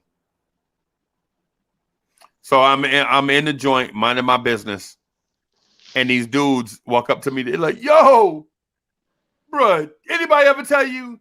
And I'm like, "Dog, I already know what you about to say." And they're like, "How you know?" And I'm like, "Diggity, diggity, diggity, D." They're like, "Yeah, you must hear that all the time." And I'm like, "Yeah." Look like Heavy D. They say I didn't look like think Heavy D. about that. Me either. I don't think I look like Heavy D, bro. Nah, I don't see it. You're not round. You don't look fat, Freezy. You look solid. Heavy D. Yo, adjust your camera, Ghetto. Well, it depends on if CP the artist has his glasses. You dirty CP. I was like, what do you mean? My camera's off. Oh man, joke went over my head. It. So it was corny jokes, Freezy. So nothing to worry about because I went down and looked at my camera, like literally. What's wrong with my camera?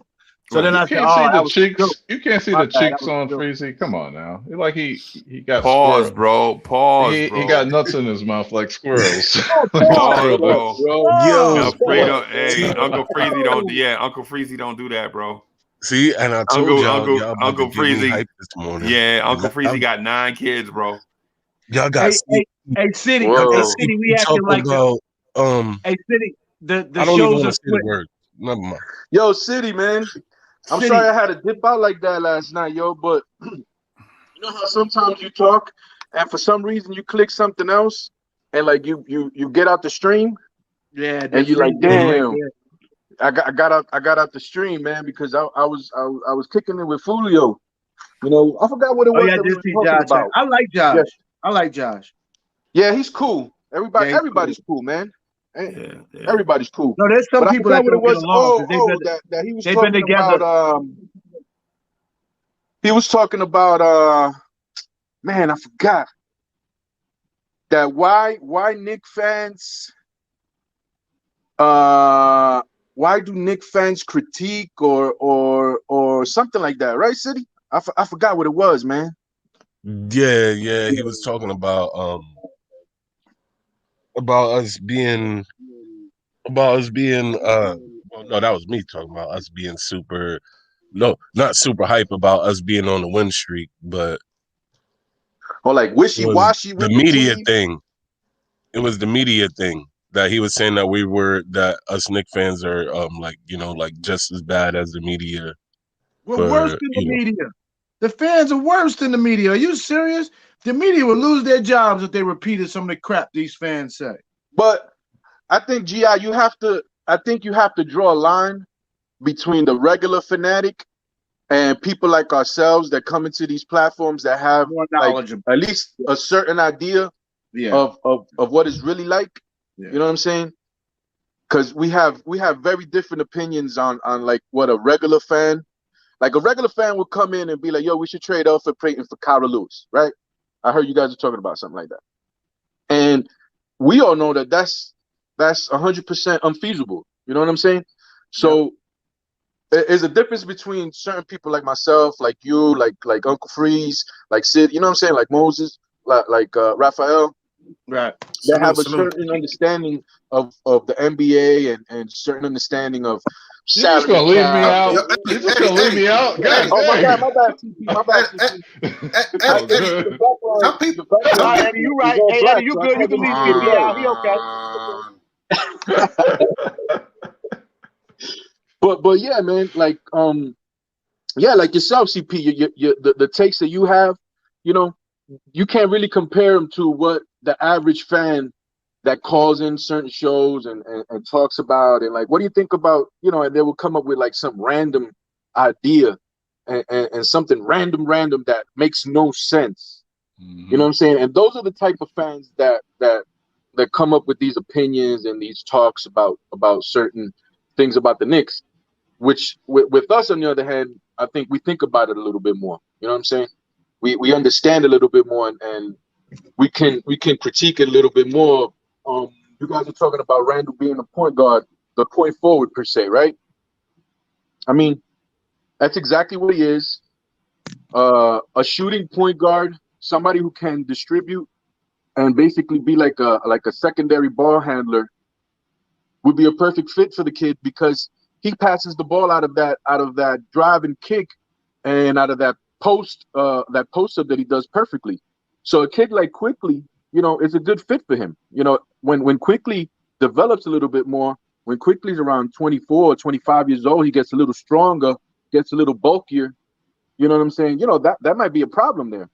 So I completely agree with you, what you're saying, that we don't necessarily need a cerebral point guard the way the team is currently constructed, because Randle is doing a great job at finding everybody. He's resurrected Reggie Bullock to the degree where Reggie Bullock probably gonna tell the Knicks, I can't leave here. I might not find nobody to pass me the ball away, Julius Randle. My and look at how things work out, man. Because you remember when we first signed Reggie Bullock, we signed him to a certain contract, and then the Knicks found out that he had like a injury, right? Right.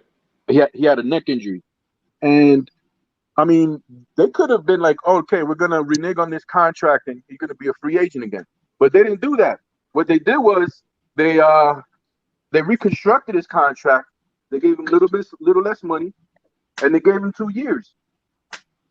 And I mean, now Reggie Bullock is like one of the better 3-and-D players in the league at the price range that he's at, and I don't think anybody can debate that.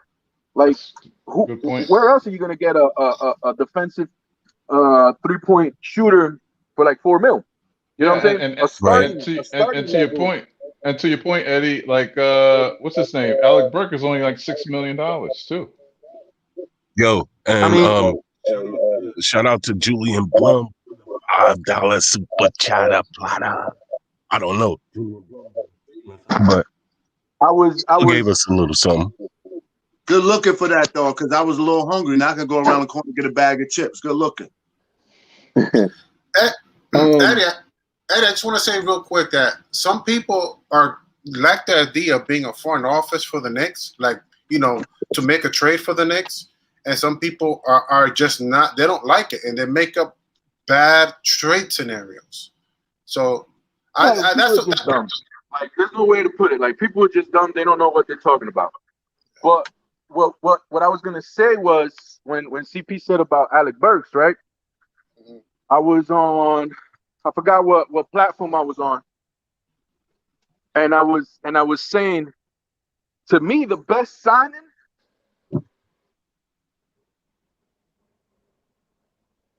Oh, you froze, Eddie AC. Eddie froze. So while we come back, let me say this, because I want to say why I'm pressing for Randle to be to not, and it's not as much about Randle. Tibbs is comfortable playing basketball this way.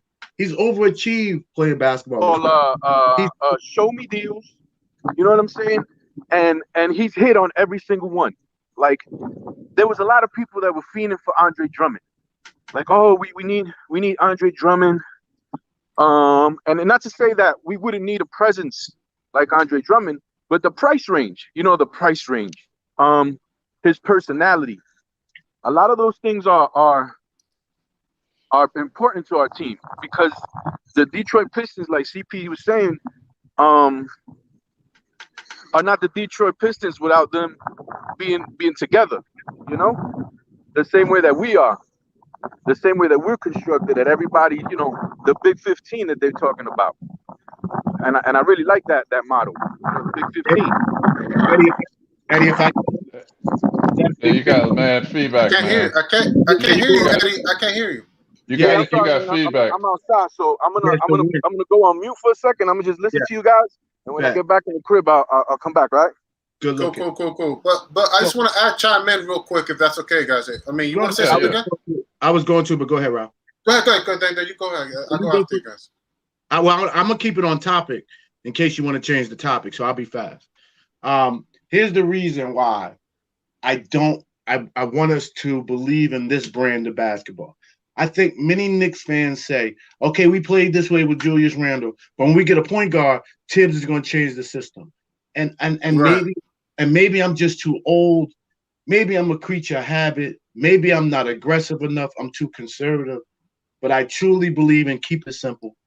I truly believe if it ain't broke, don't fix it. This brand of basketball works. So if I'm management, if I have anything to do with the Knicks, I'm telling Tibbs, don't change this brand of basketball. I promise you, I'm going to go find players. I get it. I am your boss. I should be able to understand and assess and determine what it is that you're what product that you're providing under my leadership. I like what it is providing. I'm going to support you wholeheartedly. I'm going to support these players, and I'm going to get you guys that fit the system. This narrative, guys, changes the need, the necessity, the emergency. See, every offseason, the Knicks are in this situation where we got to rebuild the whole team. We got to rebuild the whole team. We got to go find a center. We got to go find a point guard. We got to go find a three. We're in the position now where we have a core. Whether it's young core, old core, it is our core. Can you expand on that? Expand on that. What's that whole thing about? I don't understand that whole thing. Repeat that again. We gotta change the whole team. What is that about? We do not have to change this whole team. But why do people feel that way? Like, I don't understand. They don't have the players that they want, and I'm glad you said that. Let's start talking about what it is that people are saying. I'm tired of filling out what it is to make Knicks. They want to win and they want to feel good about it. That makes sense.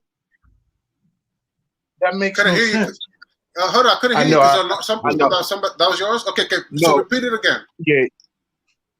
We don't need to rebuild everything overnight with the assets we have at our possession. We don't. We need to take it day by day, chill out, take these wins as they come. Hold on one sec. Hey, what's up, y'all? Hey, how you doing? All right. Good look. I'll see y'all next time. Yeah. Had to see my man. Had to re-up. Cool. My bad. No, but no, that sounds like a nice lady that lived in the burbs next to. That's his girlfriend. She's so sweet. I could never comprehend that concept of wanting to do things. Oh, I wanted this player. I didn't get Zion. I didn't get this. I didn't get Ja. I didn't get this person. Oh. Like that's the same thing I'm talking about. These people don't know what they're talking about, and they just want, because all they know is names. They don't know anything else. You know what I'm saying? Eddie, I want to make a quick point. And the thing also is, it's not like just like I could understand us regular, folks, us casual Knicks fans or whatever Knicks fans. It'd be like, and I'm not trying to, but it'd be journalists too. They'd be like, yo, man, we need to trade Randle for a second round pick.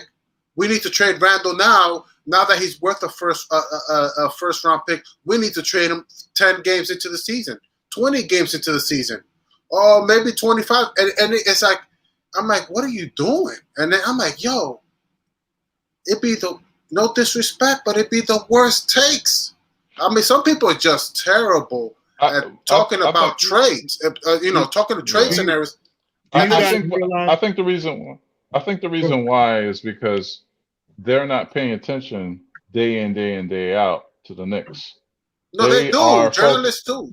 They do. Like Not the ones that watch our team, because I remember watching who was it, Jay Williams, where he said somebody was playing very well and they weren't even on our team anymore. I think it was he was talking about Austin Rivers or something, or it was some player, and they weren't even on our team anymore. And it was like, man, do you even watch the Knicks? no, but I'm not trying to call people names out, CP. I'm trying to be It was polite here. DSJ. I mean, why? It was DSJ. Okay, thank you. Can I say that? Do you guys realize there are players on other teams that hate the system they're in, that hate the guys they're with? Facts. And we go out every night with a team of guys that love each other. I want to win a championship. I have not seen a I was born in 1971. I was running around in diapers in the last year. Man, I thought it was 61. But go ahead. I ain't gonna hold you. You a hater. But you hope you age disgracefully. But long story short, CP, I'm not even trying to call people out. But if, you know, if you put me to, hey, you know what forum this is? You call people out if you have to, bro. No, you know, man, like stick your chest out, man. CP, you're I not gotta that keep far. it real, Ralph. We call names. We name names around here. Bro. Ain't nobody gonna find you. We got your back. Nah, it's not man. about that. It's not like you're Ralph, you know. Hey, you call people out. That's not cool. But like, long story short, man. You call me out, man, and we nah, but people, you know, we hate when you call people out. We stop doing that, you know. So man, I was like, come on, man, come find me, man. But long story short, a lot of people, it's not just so Eddie. People, there are journalists, like, for example, much respect to Jonathan Macri. He does good work for them, but he was up there too, like wanting to trade Randle quick. He's one of them, and he knows his Knicks, and when it comes to making trades, Jonathan Macri, he's not good at it. He shouldn't be talking. He shouldn't be talking trades. He admitted it. In fairness to Macri, he came on here. He said, "I can't believe Julius is doing this," and this was 3 months ago. He on this platform. He said, "I can't believe Julius is doing this. I wanted the guy traded last year. I wanted him traded as well, Ralph." He came on and admitted it though. Who I got beef with? I want you to get at Michael K. You know what Michael K said, Ralph? Get at Michael K from. Oh, I don't even watch Michael Kelly. I know because I at least follow Jonathan Macri on his Twitter, and he puts out good tweets. But when I hear some of those trade talks, and especially when Randle's getting it going, and still people are like, "Oh, we need to trade Randle. Oh, we need 20 games, and he's still getting it going." They still want to trade him because they want to trade. They like Cade Cunningham, or because they like Jalen Suggs or Jalen Green or Scotty Barnes. That I would trade Randle for. Why would I trade a potential All-Star? At that time, he was a potential All-Star. For somebody that because we drafted him. You know what, man? I gotta be honest with you, bro, because at the beginning of the year, even when he started playing well, I was still trying to flip him. You know, I was still trying to flip him because we had Obi, but I never saw the potential that we had because I didn't think it was feasible, to be completely honest with you, man. Like, I did not see it coming. Like, this has made me, this 8-game winning streak, this being top 4 seed in the NBA, this everybody now jumping on the bandwagon, mainstream media as well, has made me so happy because I never saw it coming, man. And I don't think any of us did either. You're right. Tomorrow for me. Well, if I didn't want to trade Randle, I didn't want to trade Randle, and I didn't want to trade him after 20 games. So shout out to those people. Shout out to those people. To those Julius Randle fans. That's true. But I gotta give those people a shout out who wanted to keep Randle, especially after they said, you know what? After 10 games or 20 games, I want to hold on to Randle and forget tanking. I want to play this through. So shout out to those Knicks fans. But you gotta also look at it this way. After 10 games, I wanted to keep. I don't think not even the organization, and they've pressed all the right buttons. We've got to admit that they've pressed all the right buttons. I don't even think the organization thought that this would happen or that Randle would play like he played. Because if they would have thought that, the draft process would have probably been very different. Facts. You disagree. wouldn't draft an Obi Toppin, right? if you thought that Randle wasn't was gonna be here for the long haul. It's just Halliburton would be on his team. You know what I'm saying? My counter to that, if I can counter you, you want to make another point, because I want to counter that real quick. No, it's okay. It's gonna be quick. It's gonna be quick, and I'm gonna give it my whole thing. The reason why I disagree with you is two things. One, the reason Steve Mills got fired was because of Fizdale, and Steve Mills believed that the Knicks have a playoff team. Granted, he was wrong. He hired the wrong coach, but he did bring in some good players. So I believe the front office, which was some of them people are there, they still believe that this team is a playoff team. You really put stock in Steve Mills, though? Yes, because he did bring in. Yeah, but you know what? Randle. Even the sun shines on a dog once a day. Let me make my other point real quick, so that way you guys can make all the points you guys want to make, because I want to hear them all. But second of all, you believe that the team is a playoff team, and then you fire the coach and you bring in Tom Thibodeau.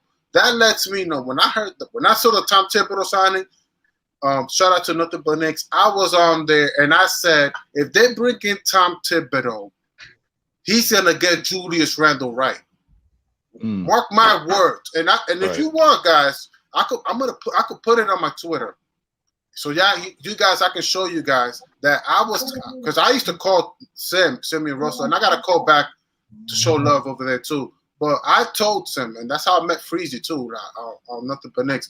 But I told him, I said, yo, if you bring in Leon, if they bring, because we wasn't hearing nothing about the front office when Leon Rose was hired.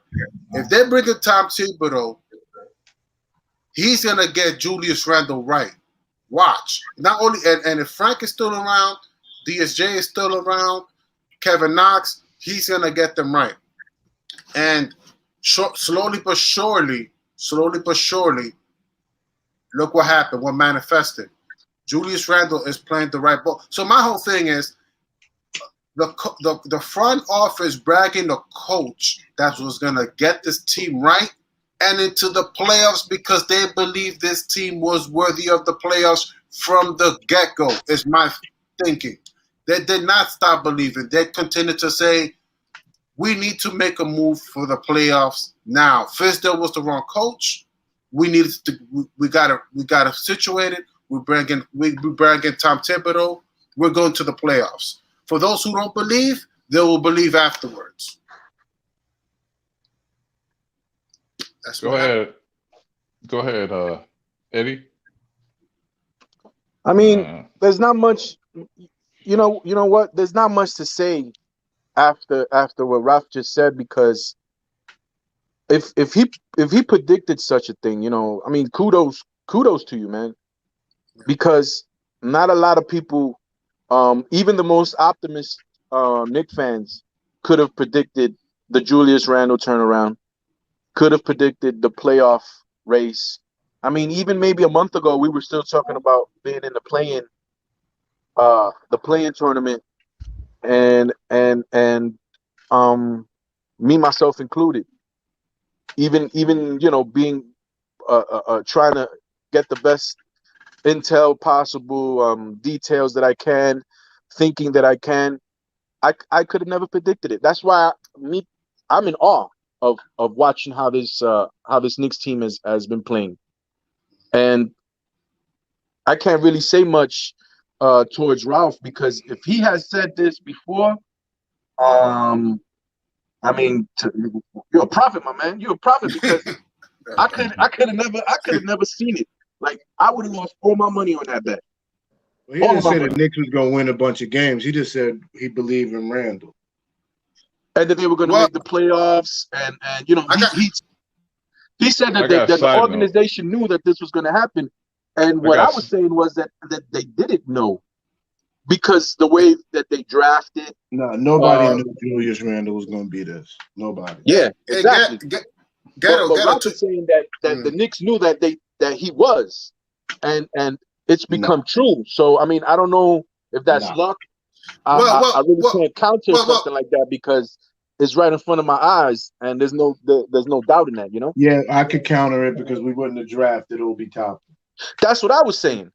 Yeah. That was my point exactly. Maybe. But Ralph was saying from the get-go that he was saying Randle was going to be this, and we were going to go to the playoffs. Get Ralph to explain Obi Toppin, please. Wait. I can let me get in there, Ralph. I think that with the Obi Toppin thing, let's say Obi Toppin was nice, right? Like he didn't have the issues that he was having now. I think it would have been a luxury because you give him a year, 2 years before Julius Randle's contract is up, right? And then you place him in the starting lineup if he was the player that you thought Obi was potential to be, and then you could trade Randle for assets. So it's yeah. Did we need a point guard? Yeah, we did. But if the thinking was that we have another luxury, that we could put him on the bench, groom him for the future, and then make a decision on Randle later, I don't see anything wrong with that either. You know what I'm saying? I think it kind of reminds me of and there was a historic player back in the day that in a weaker sense. Remember when Eddie Jones played in front of Kobe Bryant? Mm-hmm. Kobe Bryant had to sit like what 2 years before they had to trade away Eddie Jones for I think it was Shaq. Was it Shaq? I forgot who it was, but I think it was Lamar Odom maybe. But anyway, go ahead. I don't know. You want to talk about Obi? That Obi, I would admit, I'll give you guys credit. That Obi pick it gets complex. I don't know who's got here. No, Ralph, hold on. CP, please. Ralph, you gotta know because you're making a statement. Hold on. Okay. You're making a statement, Ralph, that the Knicks knew for sure that Randle was going to be this. You don't get now. I said that. No, I said that. No, I said that Tom Thibodeau. I said, but I believe the front office believed that this team could reach the playoffs. I didn't say. That's what I'm saying. That this was a playoff team. Because Steve Mills said that he hired the wrong coach. When they corrected that situation, I think the whole front office, or at least for half of the front office, is still standing on that. It's what I'm saying to you. Okay, because what I thought I heard you say was that the Knicks knew this team was going to be this good. Was going to be a playoff team. Was going to be a playoff team. I didn't say this good, but I was going to because they believed if I didn't put words on Steve Mills. I didn't put words on Steve Mills and Scott Perry. They said that. They said that. Okay. We're still only having an average season. It's just so many other teams are playing average as well. If you take our record and put us in the West, we don't look that good. So we're still only playing average basketball. So we're still only just a playoff team. But that's what the front office wanted. They want the team to go to the playoffs, and they believe. That's why I said play this good. And you said no. Play this good. I don't know. That's semantic. Ralph, we're not a fourth place team. You got to admit, the other teams stink this shit. I agree to. Look, all I'm saying is that I believe the front office, because the front office said that previously, that the front office believed that this team was a playoff team. But GI's point is a very intelligent point, because no matter how good we're playing, the teams that are below us are just playing really, really bad. So it could be a mirage to the point where the front office knows what type of team we are, but due to the circumstances, we just look this sort of way. I mean, we played 500 all year to the last. And the 8-game winning streak, just got us 5 games. What, we're 5 games over, 6 games over after that? The 8-game winning streaks just makes it a little bit more fluffier, I guess the word. Can I make a point though to kind of solidify a little bit of Raphael's point? Thank you. And that this is not a fluke, because every other NBA team are playing under a different circumstance this year because of the pandemic. Number one, more and more back-to-backs. No more. It was a 72 game schedule instead of an 82. They truncated everything. They had a quick turnaround with the we call it preseason. But that makes it a fluke. But doesn't that make it fluky? Everything. No, it makes it to me, Gi. It makes it even harder for everybody, and we have the record that we have. That's a testament to the where we're at. No. But where we're at though is still only 3, 4, 4, 5, 6 games tops over 500. That's not. No, I'm just saying, like, the reason why to your point, that the reason why everybody else is doing bad is because they are under the same circumstances we are, with back-to-back games, and even no practices. And even worse, because if you look at the Toronto Raptors, they can't even play in Toronto. They can't even play at home. Right. I mean, and look how bad they've been. They basically, I mean, last year they weren't playing as bad as they are this year. And a lot of people are injured. They have a lot of teams are injured. A lot of teams are injured too, And think about this too, Gi, that we had 9 months off. There was 22 teams that played in the bubble. They had their preseason, they had their little run, and then they came back a month later. And now we're seeing multiple injuries. And speaking of injuries, Kristoff got hurt last night.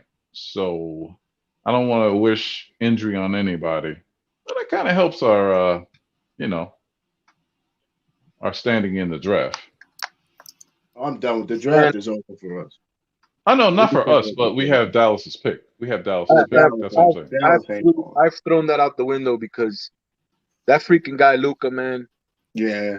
I don't even care. I don't even care if Kristaps is playing. Like, that guy is just gonna will them to like a 7th, 6th seed, no matter what. He's just that good right now. Like, that's why the owner oh my God, Mark Cuban is pissed about the playing game because he knows he might end up there. He don't want to be dealing with it. Yeah, that's extra mileage, and you never know what can happen. No. Yeah, but that pick, to me, I guess it is what it should have been. If there's any other way to say it, that pick, like, they wanted to give up a 20-something round pick, and that looks like that's what we're getting. And the 2023 pick is a little bit more protected. Do you guys know what the protection is on that pick? If it's top 3 or top 10 or something like that? Because that one comes with protection. So, top 10 protected. That's a raw deal, because if Porzingis is no longer there, which is very possible because that guy don't fit. Like I can tell you right now, Luka don't like him. You don't like him no more? Who? But Porzingis? Yeah. I don't think they. It's not no Julius Randle, Reggie Bullock friendship. Oh wow, that's just to me. Yo, Reggie Bullock should write Julius Randle every night love letter. You know what I'm saying? Yeah, I don't think they get along. The other day that he hit that game winner against Memphis, right? Where he hit that, that up and I under. didn't see KP over there. I didn't see KP. Right? Yeah. I was talking to that with Freeze. I was like, yo, you saw everybody jump up on him, dap him, except for KP. Yeah, because dude is a diva. That's the problem. He's always been a diva. His brothers are divas. You know what I'm saying? And like KP's always wanted to be the man in his own mind, right? And he knows his brother's mind. And his brother's mind. And he knows that with Luka there, like he ain't having it. And I don't think Luka's I just don't think that they mesh well. It's like me and GI. It's like, he's nice when I ain't around. But when I'm around, it's like I gotta give him the floor to let him shine sometime. I gotta throw him the pass. I just prefer to co-host with Ralph than you. That's all. That's why all it is. Man, it's just like, we just two bullies. You know what I'm saying? Brick City. So if you're on the breakaway, and you got an open layup, you like slow down a little bit and wait for GI to catch up so he can get the dunk. I mean, I don't want no problems going back to the bench, and he'd be like, "Yo, why don't you pass me the ball?" Because I think that's the type of player GI is. It's like, yo, man, you could just do it off the rim. I'm like, boy, you ain't gonna catch it, man. You gonna keep that forever? Oh, I'm sorry. So I just wanted to say that the reason Steve Mills got fired, I mean, I was reading the chat and people are making good comments. So I just want to shout out to the people in the chat. But I just want to say that I believe Steve Mills got fired because of David Fizdale. If they would have hired Tom Thibodeau instead of Fizdale, they would have had to hire Kenny Payne and Johnny Bryant. I mean, because it's a great, we got a great coach team, coaching team. Here's the thing. I don't think he got fired for one thing, because he's been with the organization for 20 years. I mean, and I think it was that, the NBA went to Dolan and was like, "Yo, you need some real basketball people." And someone mentioned in the chat last week how during that time, the shareholders of MSG were like, "Hey, sell the team," and Dolan was desperate to make amends, and he got basketball people to tell him what to do. And I believe that was finally a basketball decision. I think Steve Mills was a close friend to Jim Dolan, and I think that's always been Jim Dolan's problems, was that he puts his friends in place instead of basketball people. He loved Isaiah Thomas, and he trusted Isaiah Thomas. But I think that friendships, were always James Dolan's gullibility, because I don't think he, we both know, we all know, he doesn't know basketball.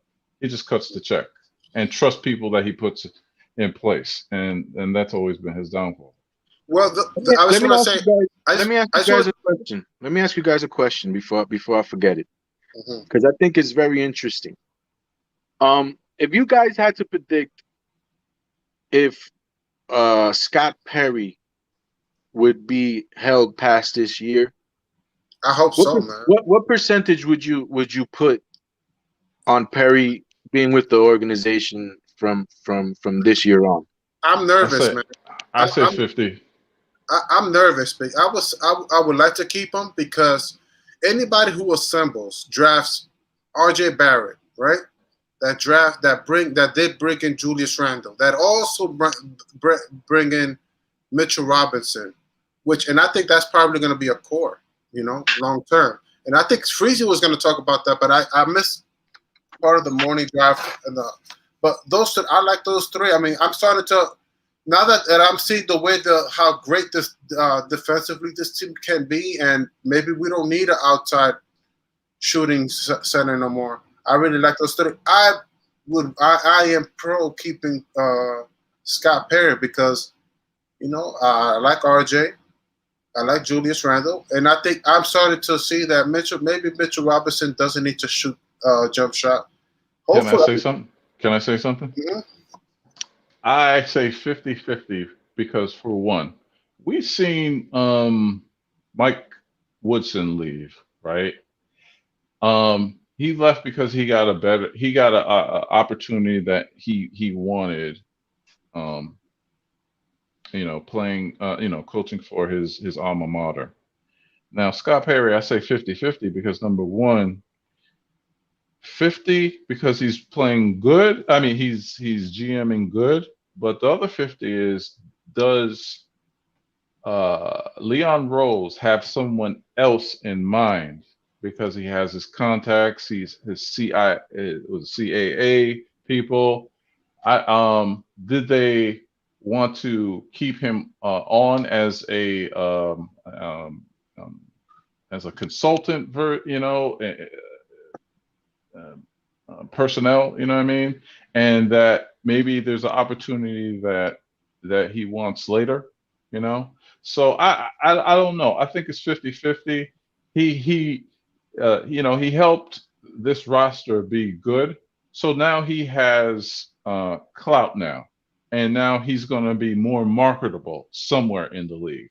For some team is going to be like, hey, we would like to give you X amount of dollars to turn around our team, like you did the Knicks. And the other side of it is, does Leon Rose have someone else? Does Leon Rose and what's this guy, Worldwide West, have someone else?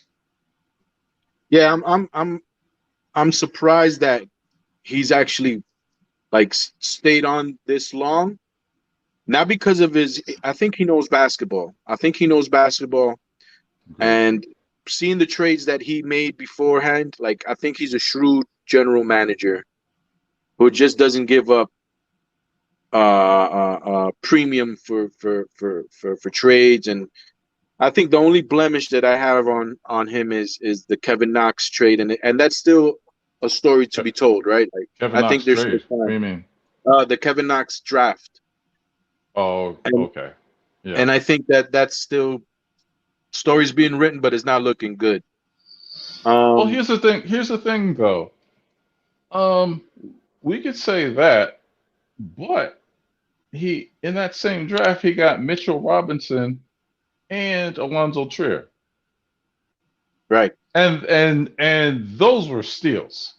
Right. I have no idea why Alonzo Trier is not in the league. We seem to have no idea. We seem to do better, which is one of the reasons why I'm happy that we have the draft position. Since we have the 20th. I'm glad we're winning, man. So let me just finish this point and I'll be out, Ralph. I'm happy that we're in the positions that we are in the draft, which is the 20-something, 21, 22, 23, 24, because it seems like we make better decisions later in the draft than we do picking early in the draft. Yeah. And that bodes well for good teams teams like Denver Nuggets to do that well. There's other teams that are around, but don't come to mind. But we seem to hit on our later picks a little bit more than we do on our earlier picks, and that's just gonna help us better the roster, bulk the roster up within our winning ways. So, great point. Yeah. Great point, man. I don't know. I don't know, but we do have two picks coming next year, and I would love to see what they're gonna do with them. I love to see what they're gonna do, and you make a good point about finding late round pick, finding gems quickly is a gem, that most of us never even heard of, and he's doing it. You know what I'm saying? He's really doing it. And it's a thing to see. It's a thing to see. So Eddie, are you mostly on Nigga Night, or are you a content Knicks creator yourself? No, I was thinking about it, but it just, according to like my work schedule and my home scheduling, is like really rough to find specific times. Like right now, like I'm on here, but like I gotta get off. I should be off already because I gotta do some home stuff. Gotcha. But whenever I find the time, man, I just try to hop on and give my takes. And sometimes you see me, I'm on the platforms and I'm working at the same time. And my wife gets pissed. Same here. She gets pissed. She's like, "Yo, you should be working. What are you doing?" And I just How long you been married, man? If you don't mind me I'm going on asking. 12 years, but I've been with her for 22. Wow. Yeah, Congrats, man. Thank you, man. A So man who finds a wife finds a good thing. yes, I agree. I agree, man. So Can we I get the try to likes be. up, by the way? I'm talking to the chat. Let's get these likes up. Yeah. I try to be a good man and help her around the house. Mm-hmm. I learned that I'm gonna be 40 soon, so I've learned that at my older age that a happy wife is a happy life. You and ain't lying, man. I'm happy doing it, man. I'm happy That's I'm why gonna go. I'm a divorcee. I couldn't make a happy wife. I'm happy doing it, man. Like I found solace in like what I got to do right now is I gotta take my baby a shower and stuff like that. Like before, like we have 3 children and stuff like that. Before I took that for granted, but I've been more helpful around the house, and it's like solidified my relationship with my child and my other children and stuff like that, man. So it's cool, man. Like whoever thinks that cleaning the dishes and helping around the house, cooking and stuff like that is for suckers, man. Man, you guys got something coming, man. You guys don't know what's up, man. You guys don't know what's up, but What's up? True indeed, my brother. True indeed, man. Yeah, man. Support But I'm gonna head out because I gotta do, like I said, I gotta do what I gotta do, and it was a great talk today, man. This was Yeah, a great. It was This a was a pleasure. great. This was a great morning chat. So It was a pleasure, man. later to you guys, and all right, boss peace. man. All right, Eddie. Yeah. Later. I am so half asleep. Mm. I've been wanting to ask you, Well, Raphael, Okay. what's your nationality? I'm Dominican, man. We My Dominican. We guy. keep telling you that. Kalo It's like the third What? time. Okay. What was that, Freezy? This is like the third time we keep telling you we Dominican, bro. And why you keep carding people? This ain't human resources. First of all, I like to get to know my panelists. You know what I'm saying? Can I get to know my panelists? Yeah. And next thing you know, you could be saying them words that don't nobody understand. I try to teach you, but you don't want to what's learn. Good? What's that? Why don't you want to learn? is in the building. What's good? Hey, You know what's what I mean? What's good? IQJ, what's good? I see you, boss. Say Kalo Uncle Freezy, when you greet Raphael. No. Just say it. No, Raphael, man. Raphael. So me and AD try to teach this man. Hold on, CP. Your girl's Dominican, right? Yeah. So. Yeah, man. So go ahead, say it. No, I'm surprised you don't know how to say it. I mean, you do say it though, right? What, Kalo? Yeah. Yeah, she's been trying to teach me, but I'm trash with Spanish. I mean, I grew up knowing the curse words, but it's like, she's trying to get me to say sentences. You know what I'm saying? Right. You know what I mean? And she finds it sexy when I talk Spanish. There you go, man. And she's a great cook. She's a great cook. She's one of those traditional Dominicanas. Yeah. You know what I'm saying? Home run. It's really, really traditional. Yeah, man. Is there a lot of Dominicans in Atlanta? Yeah, believe it or not, there is a population. I can't wait to take, when Freezy's down here, you know what I'm saying, we go out and get some Dominican food. You know what I mean? Doing, at the restaurants. Yeah. Yeah. Rice and beans? Oh my gosh, man. Come on now. Plantains? Come on now. I'm gonna fatten Freezy up. I'm gonna put some meat on them bones. You know what I'm saying? I'm gonna treat them right. Pause. I hear you. But well, yeah, man, yeah, because I hear it in your voice, but I didn't want to ask. And one thing I learned, man, and one thing I learned is never assume, what a Caribbean person is from. Like, I know Trinidadians, Barbadians, and everything. They hate when, you know what I'm saying, gringos be like, "Oh, are you Jamaican?" You know what I'm saying? It's like, you know what I mean? And so I was like, I gotta ask first. I've seen that before. Like I've seen that with Asian people, and I'm like, so where you from? And then some people, I mean, I'm not trying to. I got. But long story short, like sometimes you just want to ask. So what are you? Are you Asian, Vietnamese, or Filipino? Right. And they just want to say, no, I'm American. I'm from LA. I'm like, oh, okay. but where you're and so there is a level of awkwardness. But I'm not awkward. Shout out to my Asians. Yeah, but no disrespect. No, that wasn't meant to be. But that's something that happened with me because bro, but Asia is a big place, bro. Asia is a big place. So like when we see someone, you want to ask them sometimes like, so where you from? Like what's your background? Because sometimes you just want to, you just want to know. Yeah. So CP the artist talking about meat on the bone. No. We don't need that, man. I know a little Spanish. I know a little bit of Spanish. I should have said something just now. I should have said something to him just now. I can speak a little bit of Spanish. Yeah, man, put some meat on your bones. I picture. No, so what is it? Carne,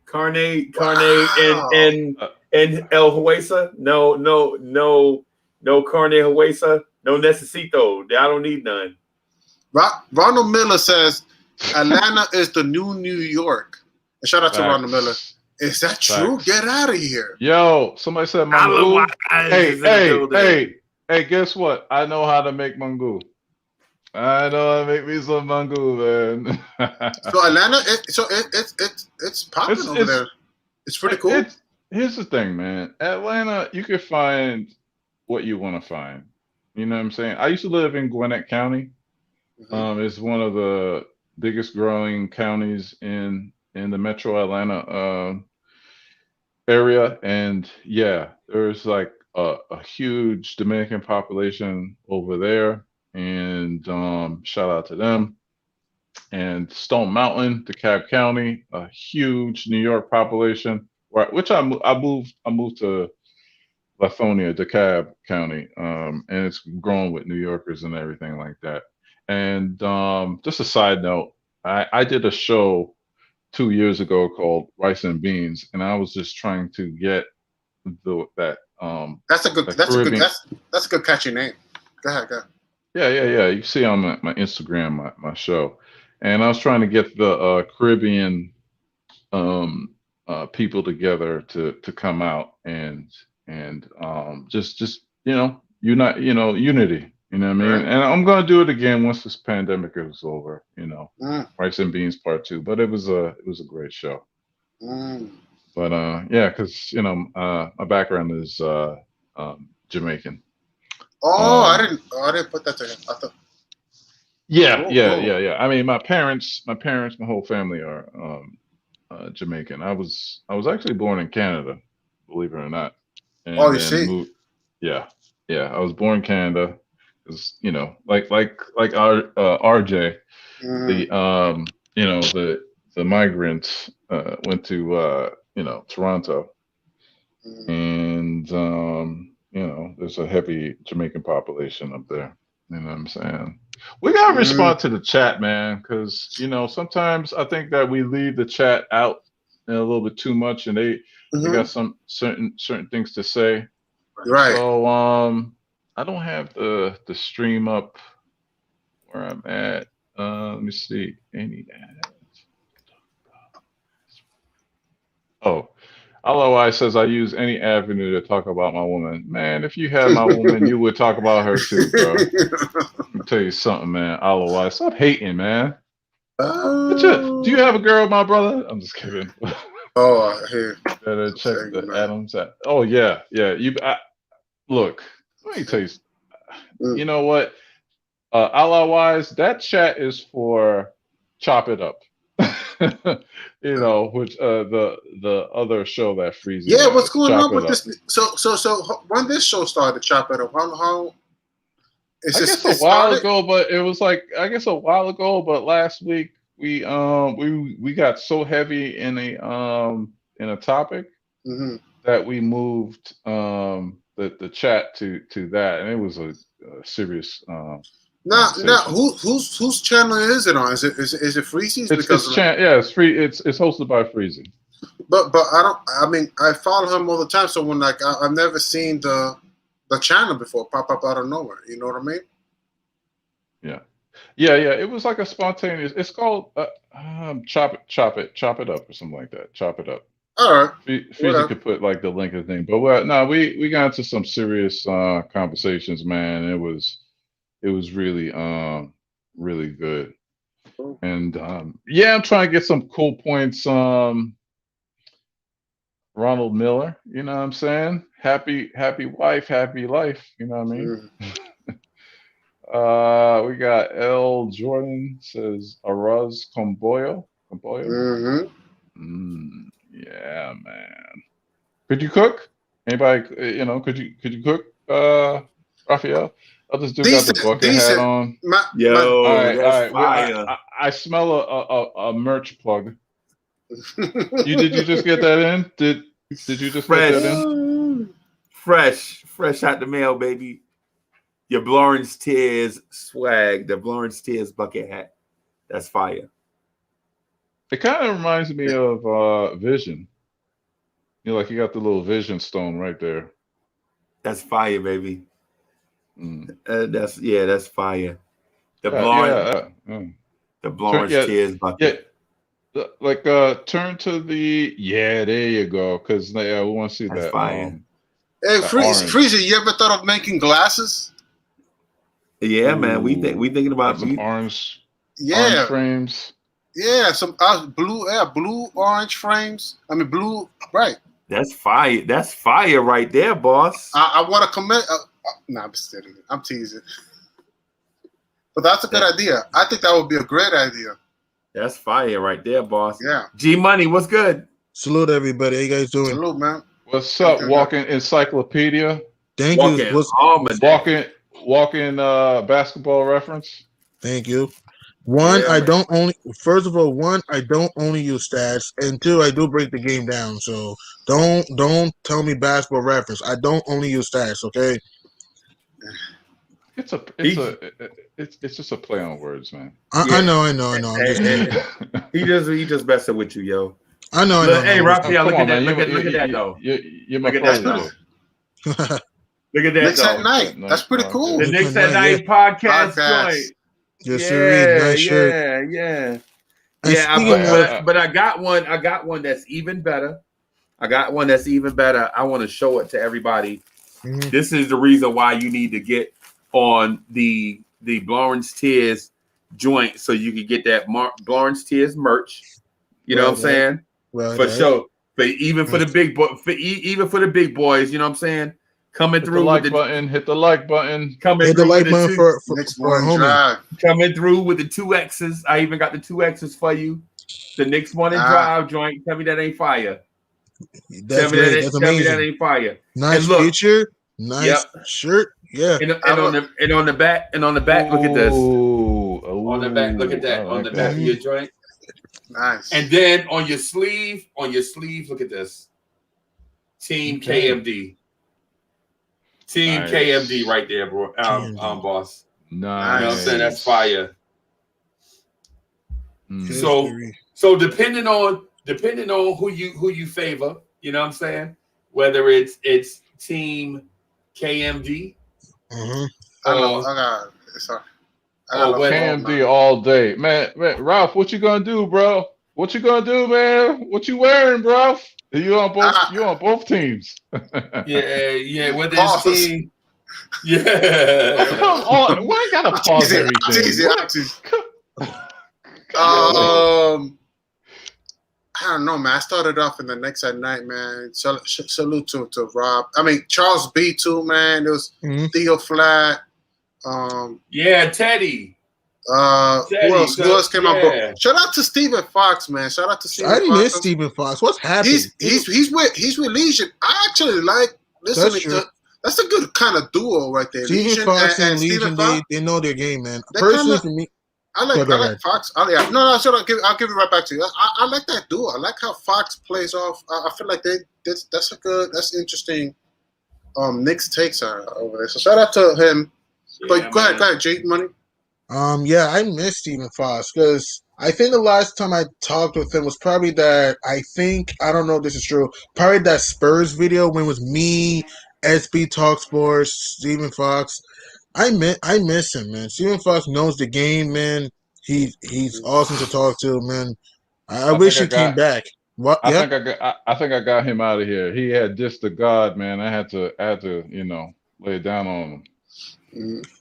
I told him he looked like the dude from Family Guy. What's his dude's name? Oh man, get out of here! Yo, come on, man. You ain't say my man look like Peter Griffin. He does like Peter Griffin. Oh my God! Nah, he went out. He doesn't look like Peter Griffin. Nah. Come on, man. What's the story with his show? Also, can anybody tell me afterwards, like when you have a chance? But shout out to him though. No disrespect. Yeah, Fox is a good guy, man. Fox is a good guy. And SB Talk Sports, he knows his sports too, man. So yeah, I like that guy. SB Talk Sports, he knows his sports too, man. I feel bad for him when it comes to the Bulls. I feel bad when it comes to the Bulls, but other than that, he's a good guy though. He knows his sports. He's a Bulls fan? Yes. Yeah. I did not know that. I saw him. I didn't know he was I didn't know he was coming on this channel. I had watched a Frank Ntilikina video he had, or it was a Kevin Knox video that he had, and it was very, very informative. True. SB is very smart, man. SB is very smart, knows the game, and he breaks it down very, very well. Yeah. Yeah, these platforms. Hey, CP the artist, let me do something real quick. CP, let me just do something real quick, bro. So I see your logo on our merch, and I'm blown away, bro. We give credit to everybody. We been like, yo, shout out to this dude that showed up here this one time, yo, blah, blah, blah. But yo, look how this looks on the back of a shirt, yo. This is. I'm gonna move this up some. So this is CP the artist right here, right? Yeah. Y'all see that? It's volunteers now. That's CP the artist work on the back of a joint. You know what I'm saying? Yo, come on, yo. Without CP the artist, I don't know where we'd be at right now, yo. I'm just saying that, yo. Listen, for y'all looking to do like YouTube channels and y'all think y'all personality gonna take y'all over the top, nah, bro. Nah, that ain't how it works. You gotta connect with your fans. You know what I'm saying? You gotta connect with you can't be. The reason why a lot of times, you know what I'm saying, the joints don't go your way is because you think the product that you have is so good that people going to line up to come get it, right? Nah, that's not how it works. You got to connect with your people. Connect with your people, right? And then also be smart enough to know that when somebody smart is giving you advice and they're successful, listen to them. Like if somebody who has never done it before is trying to give you advice and they hadn't succeeded, guess what? If they hadn't succeeded doing it, why would you take their advice? And they ain't never been successful doing it. True. You know what I'm saying? So that's why when CP the artist talk, man, you know, I listen, and sometimes it's like listening to a egomaniac brag about himself. You know what I'm saying? But in that long soliloquy of somebody bragging on himself, CP the artist legit drops gems, bro. He's and true. So when CP the artist talks to y'all about branding for your channel or whatever it is, listen to him, bro, because it take you from one step to the next. You know what I'm saying? Right. Yo, hey, yo. So Dolph City was good. Salute Dark. Salute City for real.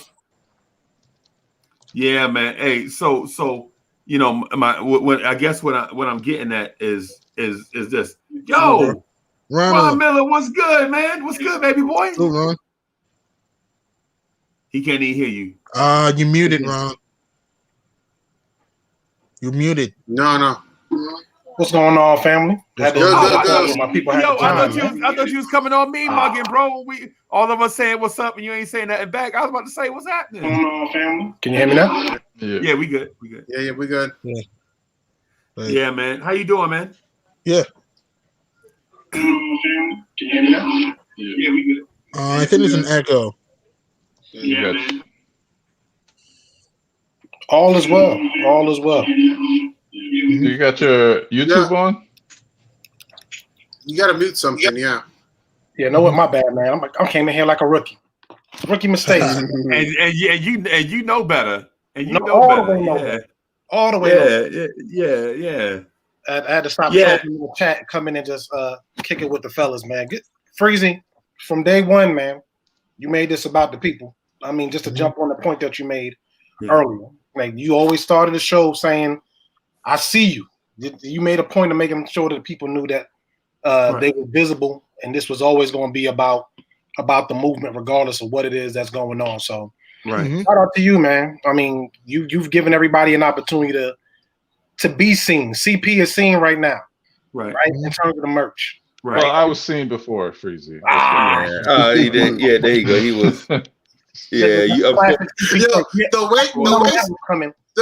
the way that CP cuts in is so hilarious. I don't know how he does it, man. That's so quick. He just he's timing. He's like he is a good guy. CP made some good points, so. He said, "I'm up front regardless of what's happening." Right. So how y'all like the bucket, bro? I think the bucket is fire. That's cool. Yeah, I think the bucket. I think the bucket is too fly, bro. I think I've made legit order a bunch of these, autograph them, and send them to some people in the chat. Just like throw the John Hancock on it. Like legit get City, myself, Hoodie, maybe CP the artist if his ego, his ego allows him to. Maybe you know how much G-Money. You know how much my signature is worth, my guy? I know this. I know how much it's worth. That's exactly why I don't ask you for it. Because I can't afford it. Will there be enough room on the hat with CP's ego? No, definitely not. Definitely not. We'll be sending people smashed up bucket hats. Hats that got smashed up by his ego because it's too big. You know what I'm saying? What if I put my DNA on it? You know, like saliva, you know, or my hair, make it like a hair or so. Yeah, I don't know, but I know the bucket is fresh. I keep looking at it, yo, with the joint on it, man. Yo, that's fire, bro. That's fire. CP, that's fire right there, bro. Yeah, you did that. You did that. Man, you did that. That is fire. So. Hey, I have a question. I just want to ask you something. How long do you think this streak is going to keep going to? I honestly think our streak will get. I think we can reach 4 more wins to our 12-game win streak, and I think we lose to Memphis. Wow. Because I think no. Hear me out. I think we'll beat Toronto tomorrow. That's my guess. Phoenix, I'm not super confident, but remember the Suns did just lose to the Celtics. What I'm saying is I think we'll win the next 4 games. That's what I'm saying. I'm not saying we're going to defeat. That's not going to happen. What I'm saying is we're going to win the next 4 games. That's what I'm saying. I got you. That's what I'm saying. Because no, we're not going to win our next 12. There's no way. I'm just going to win our next 4 games. That's what I'm saying. To reach to 12 before we lose to Memphis. Yeah. Here's my thing. I don't want to focus on the streak. Just come out healthy. Because if you're going to focus on the streak, remember what happened to Golden State?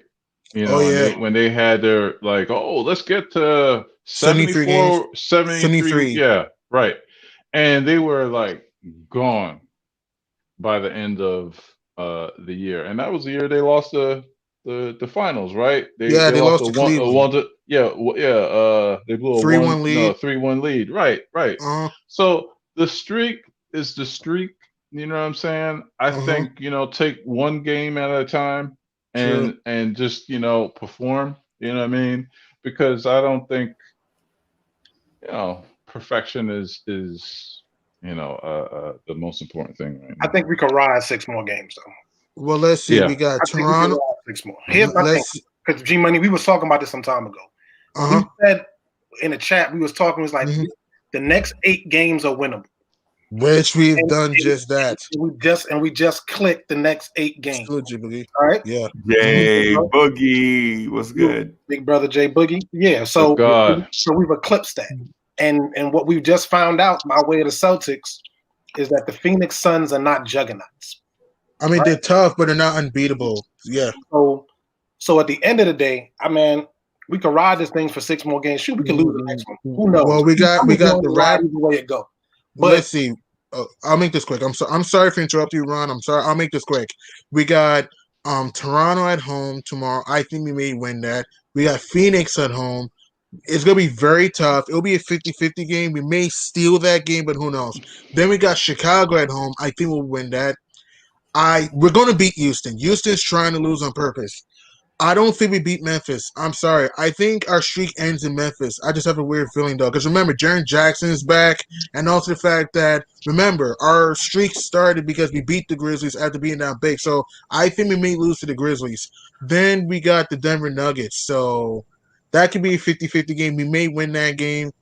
And then, that's our next 6 games. Yeah. So, I gotta like I said, real quick. Mm-hmm. Based on what I've heard folks on the panel saying, and I think as Knicks fans, we've come to a place where we're trying to temper our expectations a little too much, right? And it sounds like something I know Brother Freezy might say, right? And correct me if I'm wrong, brother, right? But at the end of the day, we can beat anybody, right? You don't put together an 8-game streak, and we're starting to put together way too many disqualifiers for this team. We're becoming almost like apologists for our winning streak in a way, to me, that feels really awkward when you didn't expect this team to do much for the most part at the beginning of the season. It's like, oh, Trae Young got hurt, and so if he was in, we would have lost. I don't want to hear that.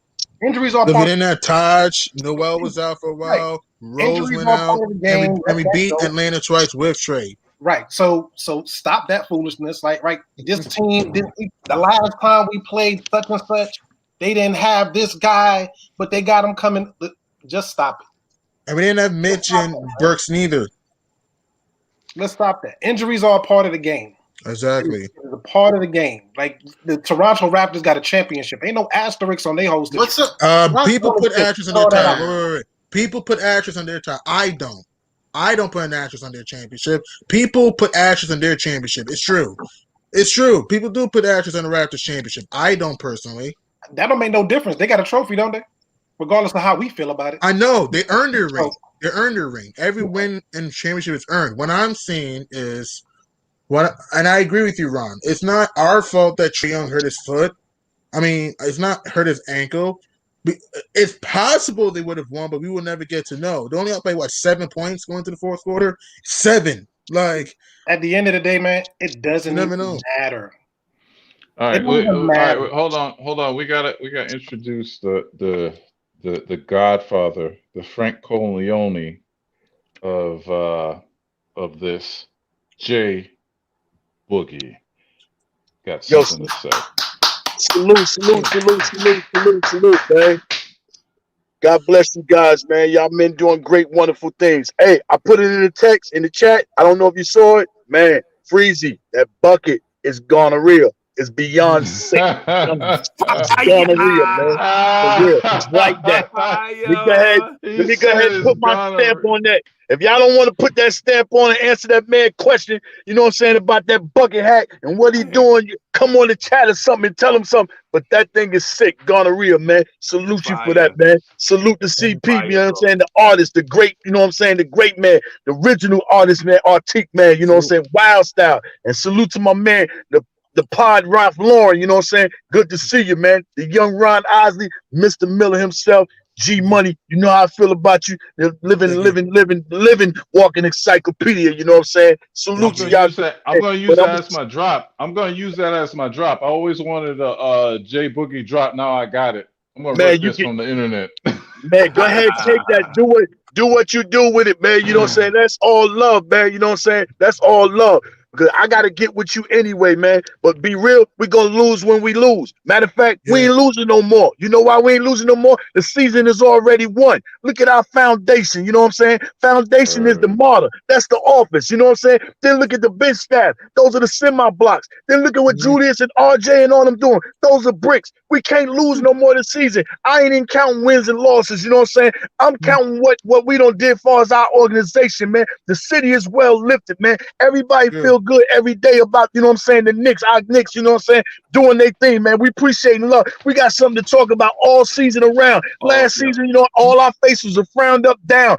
Years before that, frown, you know what I'm saying? Right now, you feel joyful when somebody, you know what I'm saying, talk to you about the Knicks. The people that don't like the Knicks and who had a different team from you, when you talk to them at work, they don't even want to talk to you about sports no more, you know what I'm saying? So right now, we turned all the way up, man, and I'm loving it. I appreciate it, man. It don't make a difference who we play, you know what I'm saying? They all victories, you know what I'm saying? I'm talking about Biggie Smalls victory. If you don't like the Biggie Small, the Lloyd Banks victory, they all victory plus signs, man, you know what I'm saying? We are finally landed at the clear port. We are here. We don't touch down, man, for years and years and years and years to come, you know what I'm saying? And I love what Julius is doing, you know what I'm saying? That most improved player of the week. No, I need most improved player of the month. I need him to be on that NBA team, one of them three teams at the end of the year. And I need Cody to get his. You don't know who Cody is? C-O-T-Y? That's Tom Thibodeau. I need him to coach of the year. You know what I'm saying? That's how we rocking, you know what I'm saying? And ain't nobody doing it better than us, man. I salute us to the fullest, man. And I'm looking to come. I'll be in Jersey Tuesday morning. So whoever in Jersey, if you got my number, you know what I'm saying? I'm trying to meet you because I'm going to that Knicks game Monday night in Phoenix, you know what I'm saying? I'm going to be all over the place, you know what I'm saying? Down on the floor, whatever I got to do. I'll be everywhere. So I'm going to come on and let y'all know what's going on at the game, you know what I'm saying? Everything like that, you know what I'm saying? But I love and appreciate it. I just want to come and salute you about your bucket hat, man. It's like that, man. And y'all men is honorable, man. I say honorable, man. I mean honorable, man. Honorable, man. For sure. That's how you got to walk it and talk it, bro. That's how we do it. We got to model it. That's how we do. You know what I'm saying? We model it first. You know what I'm saying? We walk it and we talk it, bro. Because you know what, though? You know how it goes is this. You know what I'm saying? Your actions speak louder than your words. So you model it first, you walk it, and then you talk it. That's right. That's how it goes, because your actions speak louder than your words, bro. You know what I'm saying? That's what it is. J Boogie, man, I love you, bro.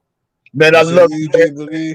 I love y'all, man. I mean, I tell you, I love you, man. Y'all, man, y'all just don't know how much inspiration I get from y'all any part of the day. You know, I get the morning drive that motivated me, you know what I'm saying? To handle my job, I get done early. I'm sitting out here, I gotta go take a North Carolina COVID test, but you gotta take a test from where you coming from. And then when you get the MSG, they send you somewhere else to go take a test. You gotta take that test for the game 6 hours before the game. So I'm trying to take care of all my business, but I'm sitting here for a moment listening to y'all, you know what I'm saying? And you don't pull out the bucket hats, you know what I'm saying? Bring out the fishing rod on them, man. Do what you got to do, man. Y'all doing it, man. For real, man. You can, the love you're going to get like this. Ain't no other team going to be like this doing what we doing. No other team. You know why? Because they can't weather the storm of a downfall. We Jay-Z, we bounce up like round balls. You know what I'm saying? We back, man. We back, you know, all the way back. Right. Yo, this right here is special, bro. I'm telling you, there is no Raptors morning drive. You know what I'm saying? There ain't no Raptors J Boogie either. Nah, they ain't he ours. He is an original. And you know what I'm saying? He an original. That's the reason why we love him, bro. You know what I'm saying? This ain't like legit. I know sometimes we get on here and we sound like cats be like I be showing the live stream to the young cats. They be like, man, y'all sound so. I'm like, bro, this is real right here. You know what I'm saying? I already been through that stage where I was wanting to be the hardest dude on earth. You know what I'm saying? And I lived through some stuff. I've been through a lot of stuff. I ain't gonna rehash none of it right now. But what I will say, what I will say is this, bro. when you get to a certain age in your life, bro, all that other stuff ain't important no more. Little things mean a lot. My dog went outside and chased a butterfly, right? Little thing on the thing. I was like, look at this right here. 20 years ago, I would have never thought about nothing like this. You know what I'm saying? Little kids in the yard running around, falling down in the grass. 20 years ago, I would have never thought about nothing like this. But here we are. That's right. Like G Money, the world is different. If you ain't thinking about it now, then G Money. Yeah. Then win. Excuse me. Yeah. What? No, I was getting ready to say, man, just like G Money was saying before I came on, when he was acknowledging, you know what I'm saying, the intellects of, Fox and everything. Everybody got their own ways and how they come about and they critique their own ways. And that's special, you know what I'm saying? That's how you get great conversations. If we all thought and did the same thing, we're running to one another at the same time because we're trying to get to the same place. But when you know what I'm saying, we can space out, you know what I'm saying? And Miller talking about he doing, G Money doing his, you know what I'm saying, his educated word business, you know what I'm saying? CP, you know what I'm saying, dropping his intelligent, you know what I'm saying, Ralph laying his down, you know what I'm saying, and then, Freezy, he's rounding it all up. That's great conversation. That's what you call having out of common relationships. I don't want nothing that's in common. I want it to be out of common because now we can learn from one another. Anything that's in common, we're going to talk about the same thing, man. I love the New York Knicks, man. I'm going to marry me a New York Knick.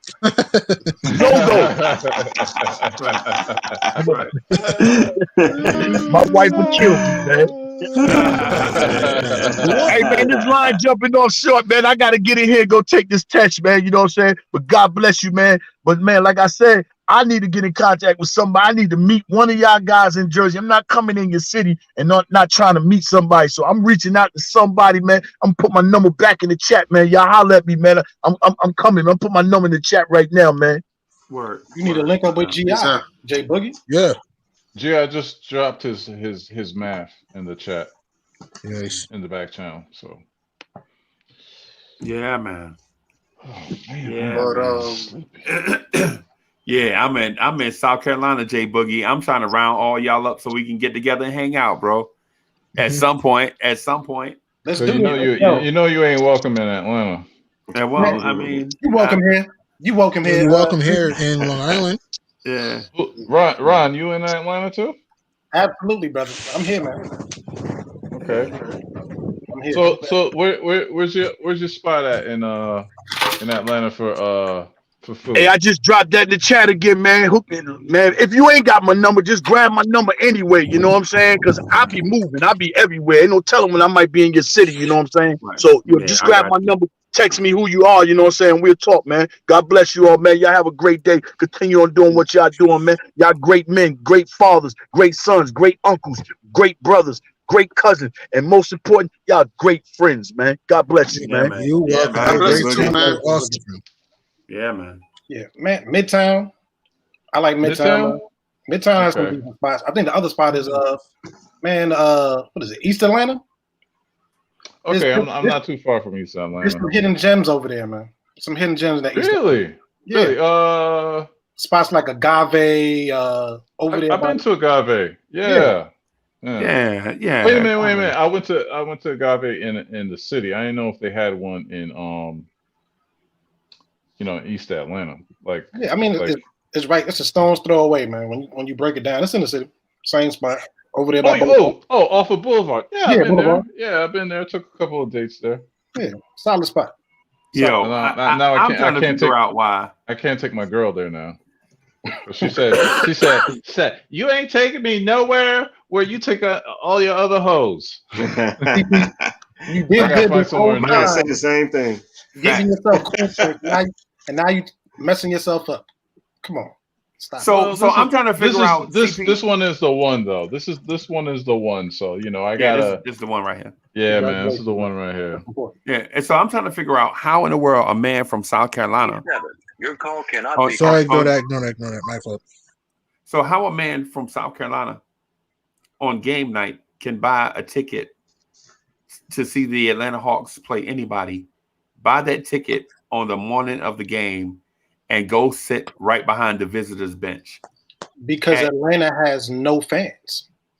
bro. There are some That's ball crazy. fans. There are some. Nah, No, they he's don't. right. He's right. No, he's I've right. been in that thing so many times. Atlanta is Atlanta. When it comes to Atlanta Hawks, they have the fair weatherest fans ever. Right. They If got things football are fans, go, but not basketball fans. yeah, that's what I'm saying. Basketball fans, they are the most fair weathers. But it'll be Falcons, they're diehard, and Braves fans, they're diehard. But Oh no, they die. Hawk They die fans, easy. They die easy because a man from South Carolina can wake up in the morning and be like, "Oh, we played the Braves last night." They look at Sports Center and be like, "The Mets played the Braves in Atlanta." And here's the thing, though. Can pick up his phone, buy tickets to the game, drive from his house all the way to Atlanta, Georgia, and go sit 10 rows up on the first base line. I mean, in Atlanta, Georgia. Here's the other thing, though, Freezy. Most of the people in Atlanta are transplants. I was going to say that. It's hard to find someone in Atlanta from Atlanta. I'm like, oh, right. where'd you go to school? In New York. Right. Right. In Chicago. Midwest. Atlanta is where you come to be a new person. I mean, literally. I heard. It's like a loser. If you were a loser in South Carolina, you are a winner in Atlanta, man. You fake it till you make it literally here, yo. Yeah. Listen, to Breezy's point, I used to go to games on a regular basis. I had almost like a season subscription at one point. Then when I cut the subscription, I was like, all right, I need to find a way to get good seats.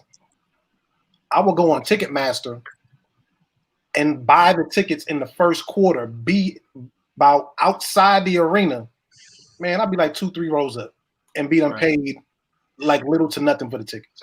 How about this? How about this during the Knicks games, right?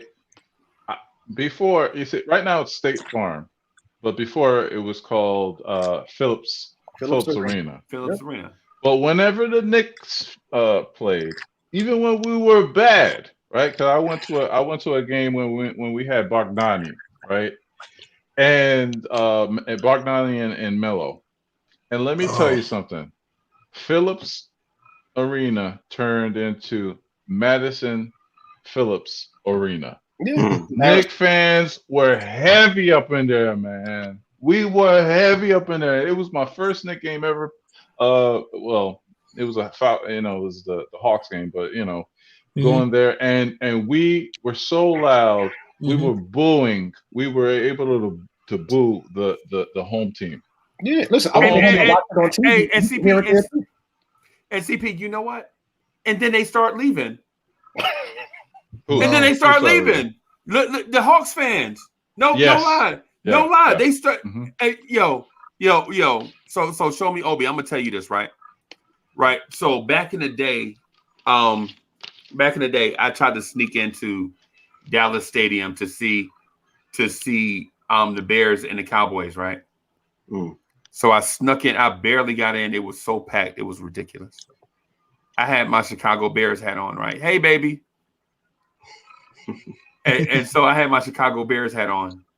It was the most uncomfortable feeling you ever felt in your life. Like 60,000 people staring at this one person with a Chicago Bears hat on, right?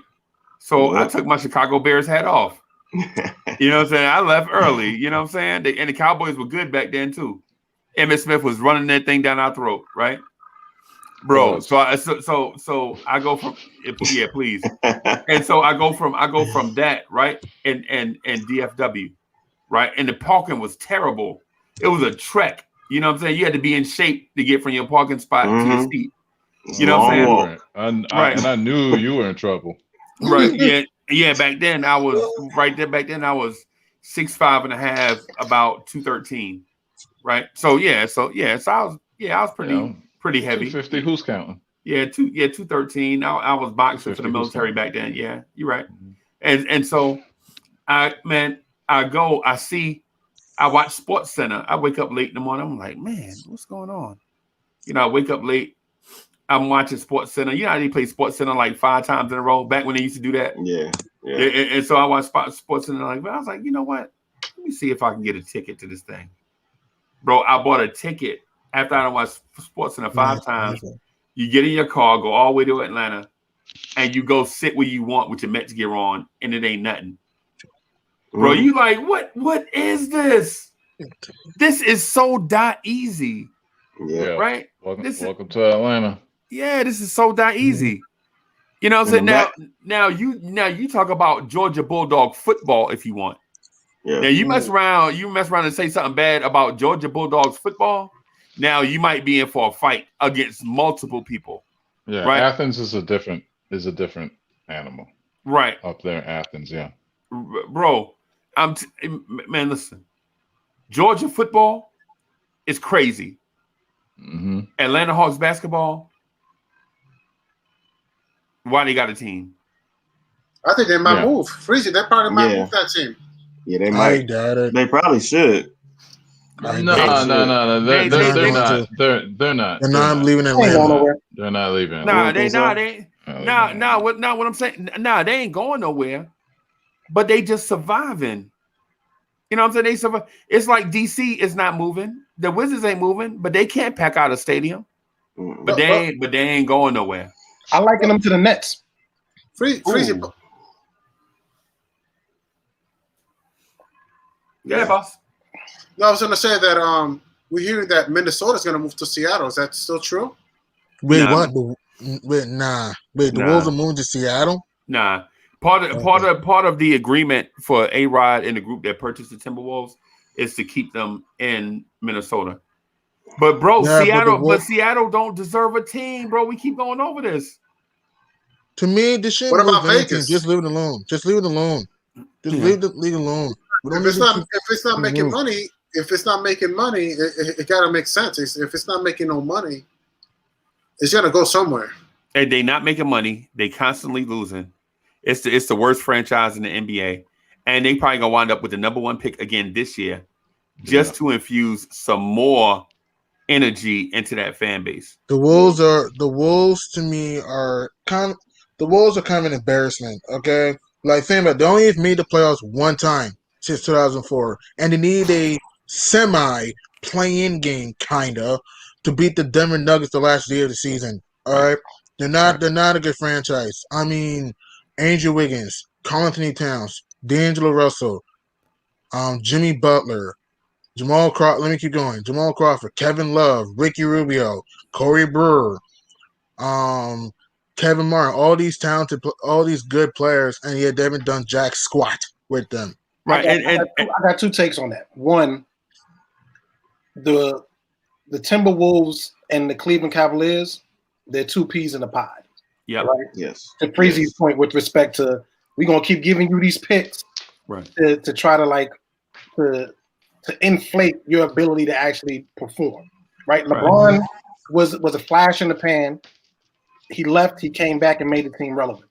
So that's the situation you're looking at there. You mean in terms of their history, not in terms of talent. Absolutely. Not in terms of talent, but the franchise history. Yeah, he was a blip. He was a blip on their radar because before LeBron, you couldn't name 10 Cleveland Cavaliers if he gave you 7 days.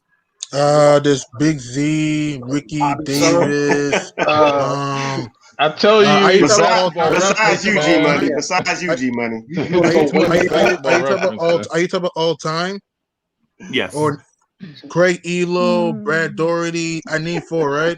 He was joking, man. I know. I'm just trying to. No, I'm just trying to. Man, we're gonna start calling you know what? You know Cyborg, man. You gotta go back to the 80s, right? Yes. That's 80s and behind. If you're talking about plays, right. Hey, right. You're right. And you know who else was like that before they got Michael Jordan? The Chicago Bulls. You legit could not name a Chicago Bull before Michael Jordan. Yeah. Trash. But to add to the point that you made earlier too, Freezing, in terms of us not getting picks, you got to figure Stern and Silver. Those are New York guys, right? Sure. I'm gonna head out, guys. Peace out, guys. Peace, Ralph. Peace out, Ralph. The potential for the look of nepotism and bias is a thing that'll always limit our opportunity to get the thing that that we're looking for, right? People are still clamoring, complaining about the sealed Patrick Ewing envelope. All these years later, right? They're wanting to distance themselves from any of those things. So this team has to be built the right way, skip no steps, do the thing that needs to be done. If you're looking for a savior, Madison Square Garden is not the place to go find it. You need to go to church. Right. Hey guys, I'm gonna be out too. It was a pleasure. I am so tired. I've been up since 5 in the morning, man, and I feel like Uncle Freezy. I don't feel like I'm on track. I'm like on point, and I don't like feeling this way. I like being at my best. I gave y'all 3 hours and 9 minutes. So be safe. Thank you, Your Highness. All right, CP. All right, my fellas. Later. All right, boss. See you later. Your Highness was so gracious to bless us with his appearance, with his presence. I feel like a new man. Thank you, CP the Artist. CP the Hat Crusher. Yeah, man. So to y'all point, the Seattle area don't deserve a basketball team, bro. They legit told the world that we will build a new arena for football and baseball. We're not building an arena for basketball, right? They legit at the same time the Sonics wanted a joint, they built CenturyLink for the Seahawks, and 4 years before that, or 5 years, whatever it was, they built the new stadium for the Mariners. They legit coveted Ken Griffey Jr. and that's it. In Seattle. Was that during the A-Rod time as well? Well, was he a young? Yeah. Leading up to that. Yeah. That's what they cast their chips at. Right. Because the Supersonics wasn't that. Right. So it was like they made a choice. That was the choice. Yeah, it just seemed like that stadium had a lot of energy. I thought they had a decent fan base. So when that whole thing came down, I was shocked. You know what I'm saying? From an outsider looking in, it seemed like they had a decent fan base, but I guess they really didn't. Yeah, you talking about Key Arena? They used to pack that thing out. And don't let them go on like a 5-0 run on you. Everything just seemed like everything just steamrolled in that place, bro. It was legit worse than Oracle Arena was for the Golden State Warriors. You know what I'm saying? You remember how Golden State used to get on a run? They would get on like a 5-0 run. Then Steph Curry would come down and hit a 3, and it's 8-0, and then the crowd be losing their mind. And then it's like, yeah, man. Remember Arco Arena for Sacramento for the Kings back then? Arco Arena? Yeah. With the cowbells? Yeah. Yeah, during that era, it was a couple of places, right? It was MSG. Right. It was the United Center. Yeah. It was definitely Seattle Stadium. And then you could probably throw in, what is it? Gund Arena, where Indianapolis used to play. No, that's Cleveland. Gund Arena. Not Gund Arena. What does it used to be? Conseco Fieldhouse, right? Is what it used to be. Yeah, the field house. They used to have. Yeah. Kind of like a race car. Yeah. Right. Yeah. No doubt. Even the Pistons, and to meet the Pistons, to me, is probably the most unfair situation because the Pistons always built wrong. Yeah, the Palace. So that was the Palace. The Palace used to house so many people that even when 20,000 people were rowdy, you couldn't hear them. True. Because it was like an indoor stadium type situation. So they built it wrong. And then by the time the team was good, by the time they moved into Little Caesars Arena, the team was bad. Yeah, they turned to trash. Only made it to the playoffs one time, and they barely made it. They took in the last day of the season. Before I get this point, I gotta love how we get into the nitty-gritty details of NBA fandom. But even when you think about it, right, when they had all those guys, Rip Hamilton and Ben Wallace, it was the announcer that made the difference, right? It was that Chauncey boop boop boop boop boop Phillips. Yeah. We had the gong for Ben Wallace, for Big Ben. Like it was those subtleties to make up for the fact that the acoustics weren't good enough. Right. To bring the heat. So shout out to you, Freezy, for naming that. Yeah, we was in Atlanta, and the dude said Joe Johnson name so many times, bro. The dude in Atlanta, he was like Joe Johnson, and you can see Joe Johnson feeding off that, right? Yeah, Ryan. Listen, it's the radio host out here, Ryan Cameron. Okay, and like the way that the games are announced there are very, very different. Listen, he does this one thing where he's like, "That what does he say? That foul was offensive." Yeah. Yeah, he does say that. And then he says the name of the player. I was like, he it's clear he took a cue from the guys that were in Detroit, because the way that he he comes on the PA system and says this stuff, it adds a flavor to the game. Right. That one about the Knicks more special. True. I like the Knicks PA announcer. 3-point goal, Steve Novak. Yeah. Classic. Yeah. Classic. I just don't. The only thing about my Knicks experience is I don't like the electric organ. Right. That's my only thing. That's my only thing that I dislike. What you dislike about it? I don't know. I've come to love it. It's everything I've ever known about it. If they ever were to change it, it would probably feel weird to me. It's old school. It's real old school. It's real old school. It feels like 60s and 70s. Yeah. You know what I'm saying? I went into the Garden once. I've only been there one time, and it was a great game. But yeah, when I first got in there, and you hear the organ, it's like it feels like it's supposed to be there. You know what I'm saying? It's like this is what it's supposed to sound like inside the Garden. Right. But when I moved to Dallas, I was going to all the Mavericks games, and when I moved here, the Mavericks sucked. We had like Robert Pack. We were horrible. Yo, I got a Robert Pack baby mama story. What's up? Former New Jersey Net, Robert Pack. Yes. Yo, so you said Robert Pack, and it's the most random thing. You saying that right now was so random. But I don't lie. I was in this small town called Marksville, Louisiana. Right? It's the smallest town. Hey, but think about the smallest town you ever been to, and then cut it in half. That's Marksville, Louisiana, right? So I'm in line, man. I'm somebody in my mind, right? I'm somebody in my mind because I'm boxing, you know what I'm saying? I'm in the best shape of my life. I got me a little bit of money, you know what I'm saying? I got like $200 in my pocket. This is like the 80s, bro. $200 was something in the 80s, you know what I'm saying? So I'm in there, and this girl bumps into me. And I'm like, hey, you know what I'm saying? Yo, it's a little nippy out here, but I'll holler at you when we get in the door, though. And she's like, who? And the girl she was with sound like Trina. She's like, no, he didn't. Right? And so the girl started fanning herself. She turned around, and she got a little baby bump. And I'm like, oh, she got company. That's why they acting like that, because she got company. You know what I'm saying?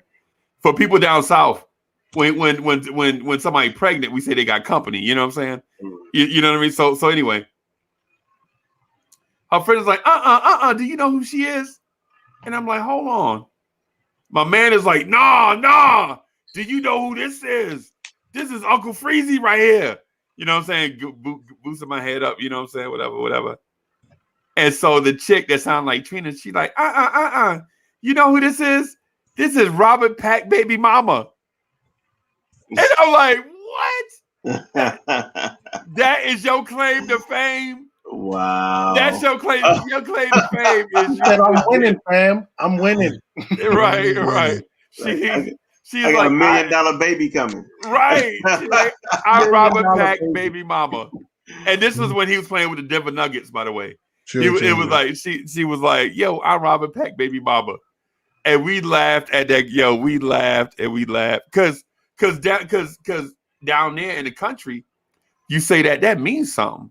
But all of us was in the military. We come from the big cities and stuff. So when we hear stuff like that, we like, this is the countryest thing I ever heard in my life. You know what I'm saying? You Robert Pack baby mama? I mean, yo, bro, when I tell you that was the funniest thing I had ever heard in my life, it was crazy. But I'm sorry, show me, Obi. When you said Robert Pack, yo, it made me laugh. You know what I'm saying? Because hey, that's a blast from the past. Yeah, man. But yeah, I used to be able to get, just like you said, with the Hawks, Dallas was so garbage, it was always empty. I used to always sit, I went to all the Knicks games, so I used to always sit behind the Knicks bench, be right there, right behind them. It was always a ghost town inside there. But then when Dirk and Steve Nash came, man, now that place is always lit up and fired up. The team got a shot of energy. But some franchises can sustain that, but some franchises can't. Like Atlanta, it seemed like they just, whatever they feeling at that moment.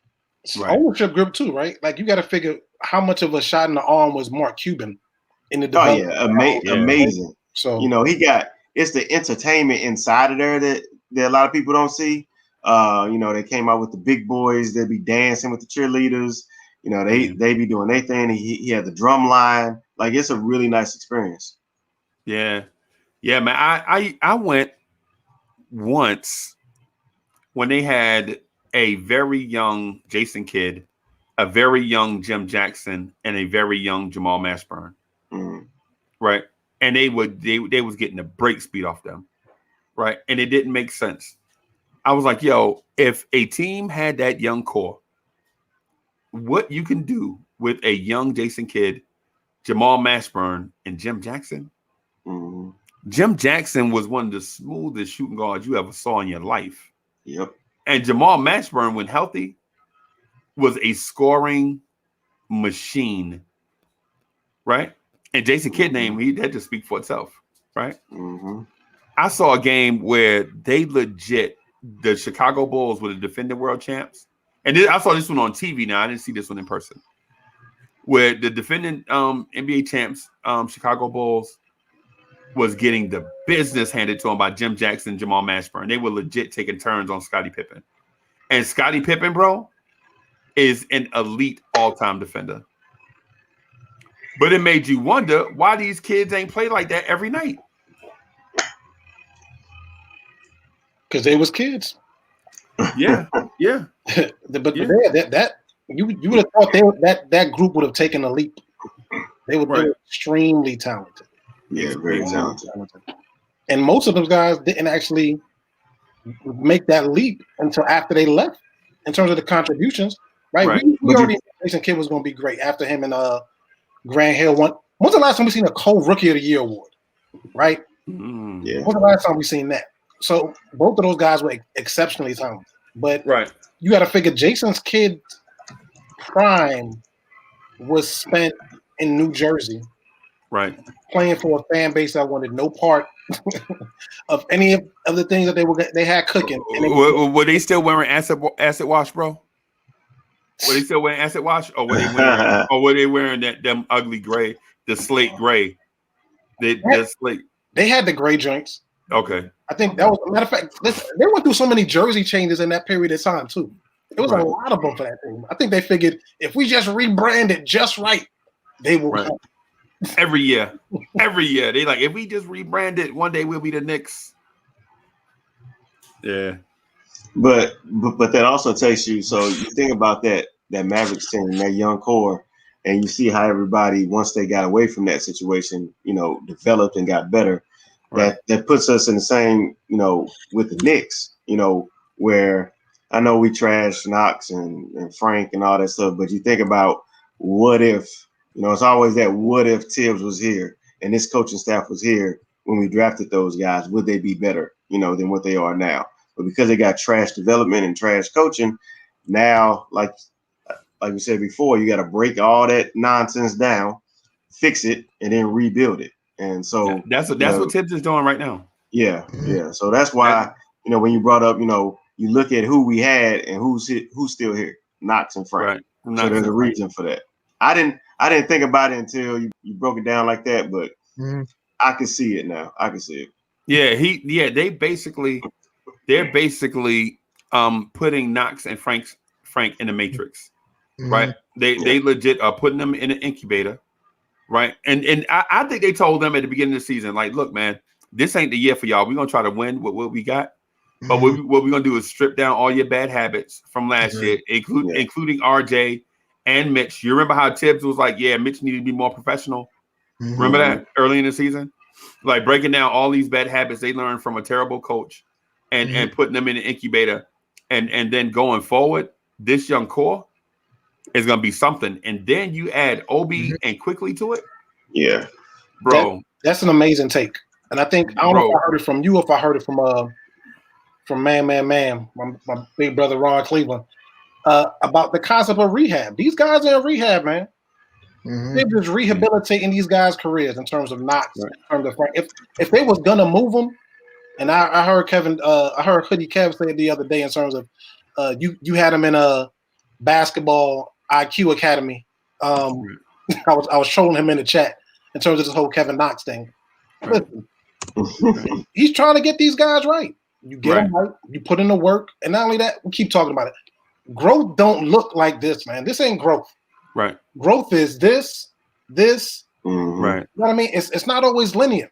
And Right. you take that into consideration for some of these young guys. Like, everybody is not going to make the leap when you want them to make the leap. And by we as Knicks fans should understand that.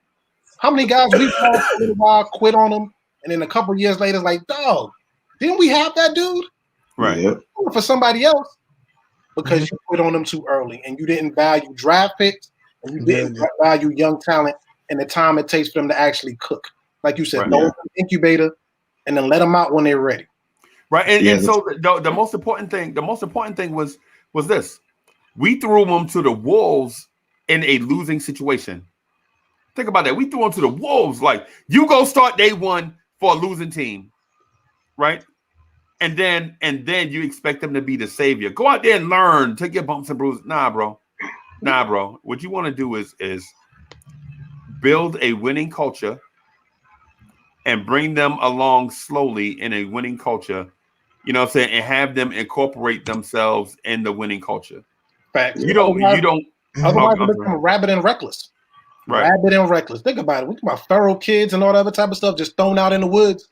Rabid and reckless. But salute to you, But brother. you know, I don't always get a chance to jump on. G Money the Machine. I don't know if you got a nickname, but I'm gonna call you the Machine, my brother. Thank you, man. Thank you. I gotta take my kids out. I don't typically get time in the morning to hop on. That's why I'm typically in the chat.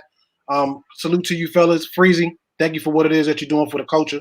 It's amazing. I appreciate all that it is that you've been doing. You've made the people. You put the people front and forward from day one in terms of this whole thing, and now a lot has spawned from what it is that you have done, from what Sim has done.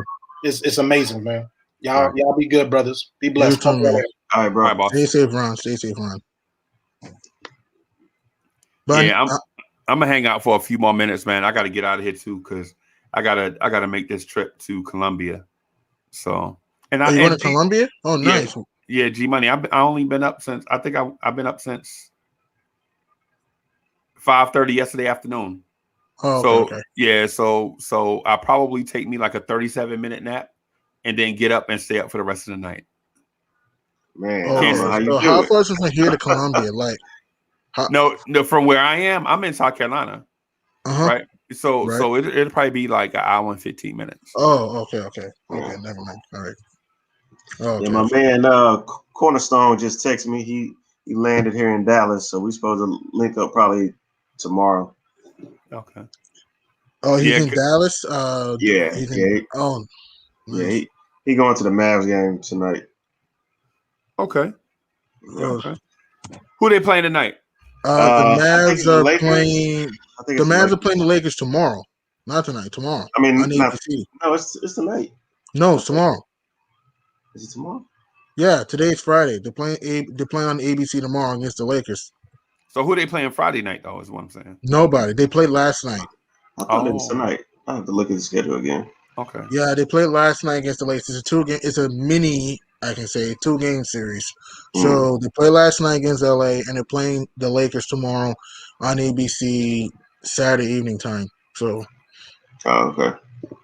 Yeah, man. So how long do you think? I know we don't want to think too much about the streak, but how long do you think this run will last? I say to the Grizzlies game in Memphis. You? How many games away is that? To the Memphis game? Yeah. I think like 4 or 5, because we have Toronto tomorrow. Monday we have Phoenix. Wednesday we have Chicago. Then I think the Sunday, May 2nd, we had to go to Houston. So Monday, May 3rd. All right. So I'm thinking the Knicks are gonna win all the way up to the Clippers game. And then they'll probably lose like 2 in a row just because they're gonna be like, yo, winning all these games are getting awkward. You know what I'm saying? Let me tell you, you know what I'm saying? Whoa. We're gonna wait. So you're okay. So you're saying that we're gonna win our first 4 road games of the road trip? Yeah.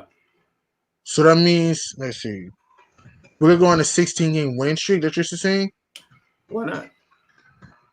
Why not? Because when I said a 3-game winning streak, people were like, that's impossible. This team can't win 3 in a row. And then it was a 6-game win streak.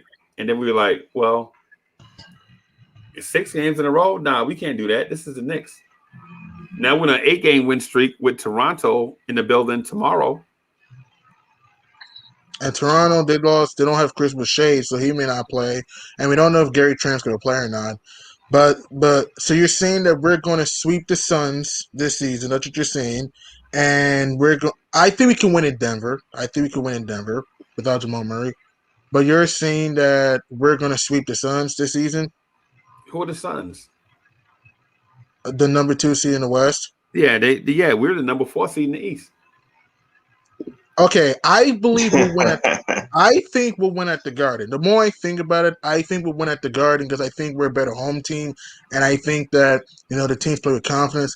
I don't see us winning in Phoenix, but you're saying that what's the franchise record? Is it 15? I think is it 15? Maybe I can't remember. You mean the wins in a row, right? Wins in a row, yeah, wins in a row. I know. Tibbs is going to coach his behind off for the next 2 games because Tibbs' personal coaching win streak is 9 games. So I know he's going to want to get 9 and then going to want to break it at 10. Mm-hmm. Right? Right. And so, to be honest with you, this would be more impressive than it is with the old D-Rose Bulls. Right. Right. So I don't know if you went into detail earlier. I was listening earlier, Freezy, and you were talking about there is a path to the finals. Did you break down like the matchups that you would prefer to see? I kept trying to do it, man, and the brothers kept cutting me off. Yeah, I didn't know if because I was listening. I didn't know if you had because I had to step away for a second. Oh, it's 18. I went through 18. I didn't know if you had finished it out. All time. Because I know they kept coming in, with different stuff. So it's easy if you could just if you are an open-minded person, it'll be easy to envision, right? So basically, what it is for one, the Knicks have to get hot, right?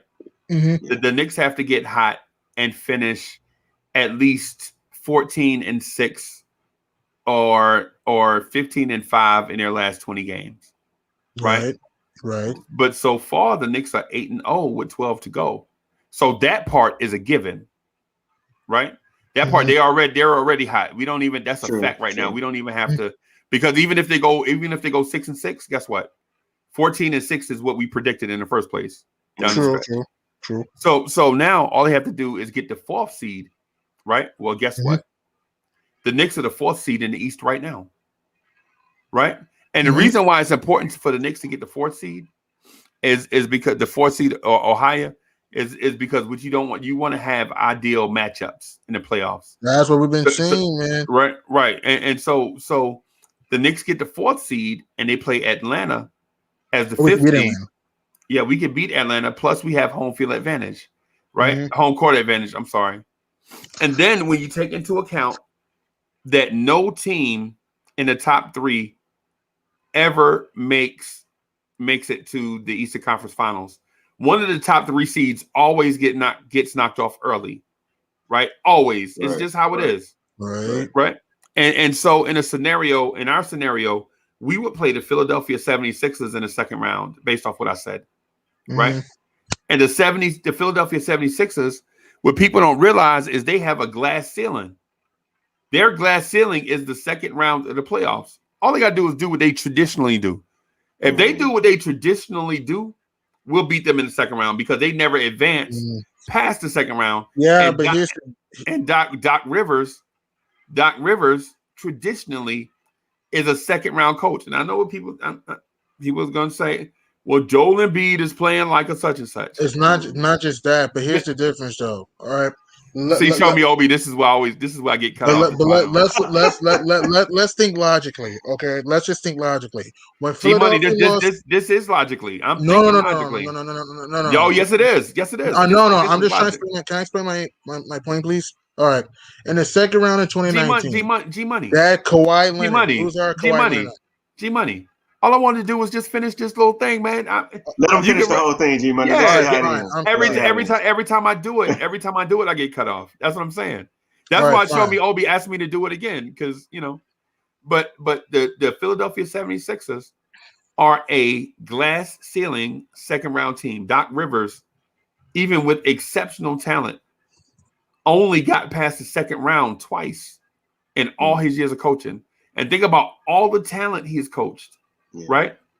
All the talent he's coached, he's only got past the second round twice, right? Now we knock off Philly in 6 games, right? Now, with that said, one of the teams that traditionally doesn't make it one of the top 3 seeds is already knocked off, right? So now you're looking at us playing, because either the Boston Celtics or the Miami Heat is going to knock off one of the either the 2 or the 3 seed, right? And so now you're looking at us playing either the Boston Celtics or the Miami Heat as the higher seed now. Now we're the highest seed remaining, means we have home court advantage. That means we get the Miami Heat or the Boston Celtics at home for 2 games, right? And I'm here to tell you, the Boston Celtics, I feel like we can beat. They beat us. We can beat Boston, sure, yeah. Right. And so if we beat Boston, we're in the NBA Finals, right? And if we beat the Miami Heat, either or, one of them, we're going to be in the NBA Finals. Right? That's all I was saying, G-Money. I'm like, there is a pathway. I'm not guaranteeing any of this. What I'm saying is if everything goes right based on what we said and project, the Knicks can get to the NBA Finals. That's all I'm saying, man. I'm not saying that this is what's going to happen. What I'm saying is just like every other team has a shot, we should embrace the fact that we have a shot. Right. We can't say that the Knicks can't make it, but every other team, all the other 15 teams have a shot. I didn't say that. Memphis has no shot going to the finals. Dallas has no shot going to the finals. I mean, Charlotte, no disrespect to those teams, Charlotte has no chance going to the finals. Here's what I think, okay? If we play Atlanta or somehow Indiana or Charlotte, Boston, I think we can beat those teams in the first round. In the second round, I understand the Sixers are a second round out, but at the same time, they played a Raptors team that a Finals MVP in Kawhi Leonard, and then also it was a different team because when Philadelphia was losing in the second round, they had Brett Brown. Brett Brown was a garbage coach. I know Doc Rivers has choked in the playoffs, but he has won a title with Boston. I'm sorry. I understand we compete with Philly, but we did lose to them twice without Joel Embiid. And again, we don't have anybody that can stop Embiid in the paint. Because in the first meeting, when we played them at the Garden, Embiid was killing us with jumpers, mid-range, threes in the post. We lost by 20 in that game. And also, Ben Simmons has not lost to New York yet. I do think we can take them to 5 or 6 because we're a good home team, but I don't see us beating Philly. And if magically somehow we get to the Eastern Conference Finals, yeah, I know the Nets have been hurt. I get that. But they might be healthy by the end of the season. I'm sorry, man. Even though I like the Knicks, I don't see us being the Nets, man. I gotta be honest though, because it's like, yes, I understand. Yeah, a team could win that series, but you're assuming that the Nets would beat the Bucks.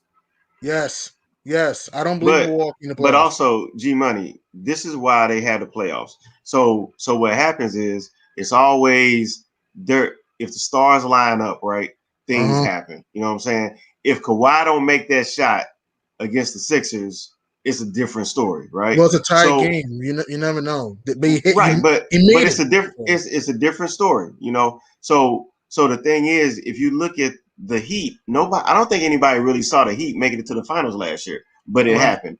Nobody saw Detroit that year that they made it making it, but it happened. So the thing is, everybody's looking at the Nets as a possibility, but they've already shown they just can't even stay healthy long enough to really see what they really have.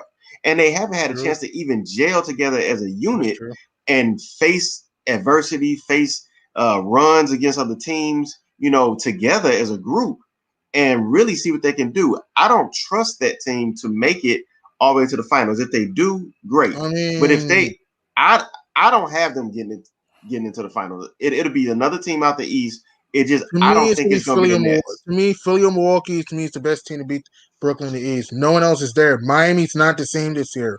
I'm sorry. Charlotte has no shot being Brooklyn, though. I'm sorry. Indiana, they can't do it. I'm not saying Brooklyn's unbeatable. I'm not saying that because they have a lot of flaws. They're not a good defensive team. We all know this, and they can't stay healthy. But the only two teams in the East that I think could beat Brooklyn are Philly, because they have the size, and maybe Milwaukee. And I'm even iffier with Milwaukee. So really more Philly. I just think we're a piece or two away from winning the East. And again, I understand those teams, went deep in the playoffs, but we have to consider this. Some of those teams had experience before, like the Pistons in 2004. Remember, they went to the conference final in 2003. People forget about that. And then also, the Miami Heat last year, I understand they overachieved, but remember, Kelly Olynyk, Jimmy Butler, Iguodala, Goran Dragic, Bam Adebayo, Jay Crowder have been to the playoffs before. So that and Eric Spoelstra's been deep in the playoffs. So that's another thing. I'm not saying we're going to get swept. That's not what I'm saying. But I'm sorry. I don't see us I don't see us getting past the second round unless we play like a Milwaukee. If we play like a Milwaukee, we may have a chance. But if we play a healthy Philly or a healthy Brooklyn, I don't see us winning. I really don't. Wait, did you say a healthy Philly and a healthy Brooklyn? Yeah, I don't see us being those teams. I don't. Okay, so two things real quick. So first of all, what I mentioned is a pathway. I didn't say it was a declarative. You know what I'm saying? Like so I don't dispute what you're saying. But what I mentioned that if there is a pathway, if certain things go a certain way, then the Knicks can make the Eastern Conference Finals. So the fact that you know what I'm saying, we throw objection to that is kind of you know what I'm saying, I don't know. You know what I'm saying? Because what I'm saying is if I don't want to discount the possibility is what I'm getting at. Right? Because anything is possible. Right. And secondly, we can't just assume that Brooklyn and Philadelphia is going to be healthy. Well, same thing with us. You can't assume we're going to be healthy. Same thing with us. No, this is different. See, our guys don't have a track record of being hurt, right? Julius Randle doesn't have a track record of missing games. He missed one game. RJ Barrett doesn't have a track record of not being healthy. But anyone can have a random injury in a given night. I'm not saying it's going to happen, but anyone having a random injury in a given night. So, like I said, if you're going to say, "Oh, we don't know they're going to be healthy," you got to say the same thing for every team in the NBA. We don't know. No, we don't.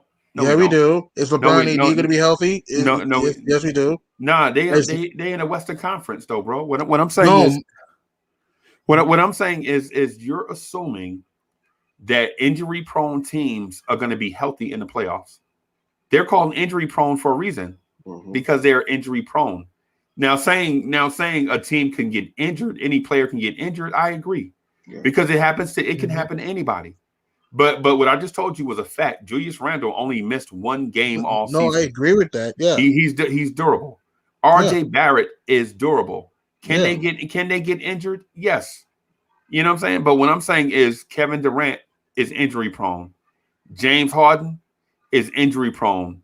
Joel Embiid is injury prone. Harden's not injury prone. I can't say injury prone. Harden's not injury prone. Okay. He's just been Harden injured is this out year. now. He's out. I know he's out now, but that's not mean he's injury prone. There's a difference, though. I don't know. Well, regardless, he doesn't show up in the playoffs. That we know for a fact. Right. And there's a difference between being injured and out and being injured and playing. There's a difference. So James Harden is injury prone, but he plays through injury a lot. And he has been known to disappear in the playoffs, regardless of how many stars or superstars or roster he has around him. Right? Because he made the playoffs with Russell Westbrook, with Chris Paul, with Kevin Durant. You know what I'm saying? A whole bunch of, and he just disappears in the playoffs. Yeah. Right. So what I want to do is just give the Knicks a fair shake. I don't want to say everybody else is better. All the scenarios for the other teams are going to be perfect, and for us, it's not. When we don't know that, I just want to give the Knicks a fair shot. Is what I'm getting at. But that was great, man. I'm gonna get out of here so I can get on this road. G Money, you a gem. You a gem, bro. Thanks, man. You a challenge, bro. I love having you on, man. You a challenge, bro. Yeah. You force other people to think and bring their A game, and I like that. That's what I be wanting for Blorange Tears. Like, don't get on here and think you're just gonna say Russell Alfred Payton can't shoot. Nah, we ain't. That ain't us. That ain't us. But anyway, I'm gonna get out of here, fellas. I appreciate y'all coming through. I'm gonna go get me a snack. I'm gonna try to get me about 16 minutes of sleep. Right. And I'll holler at y'all tonight, y'all. All right, be safe. All right, be safe. Good night.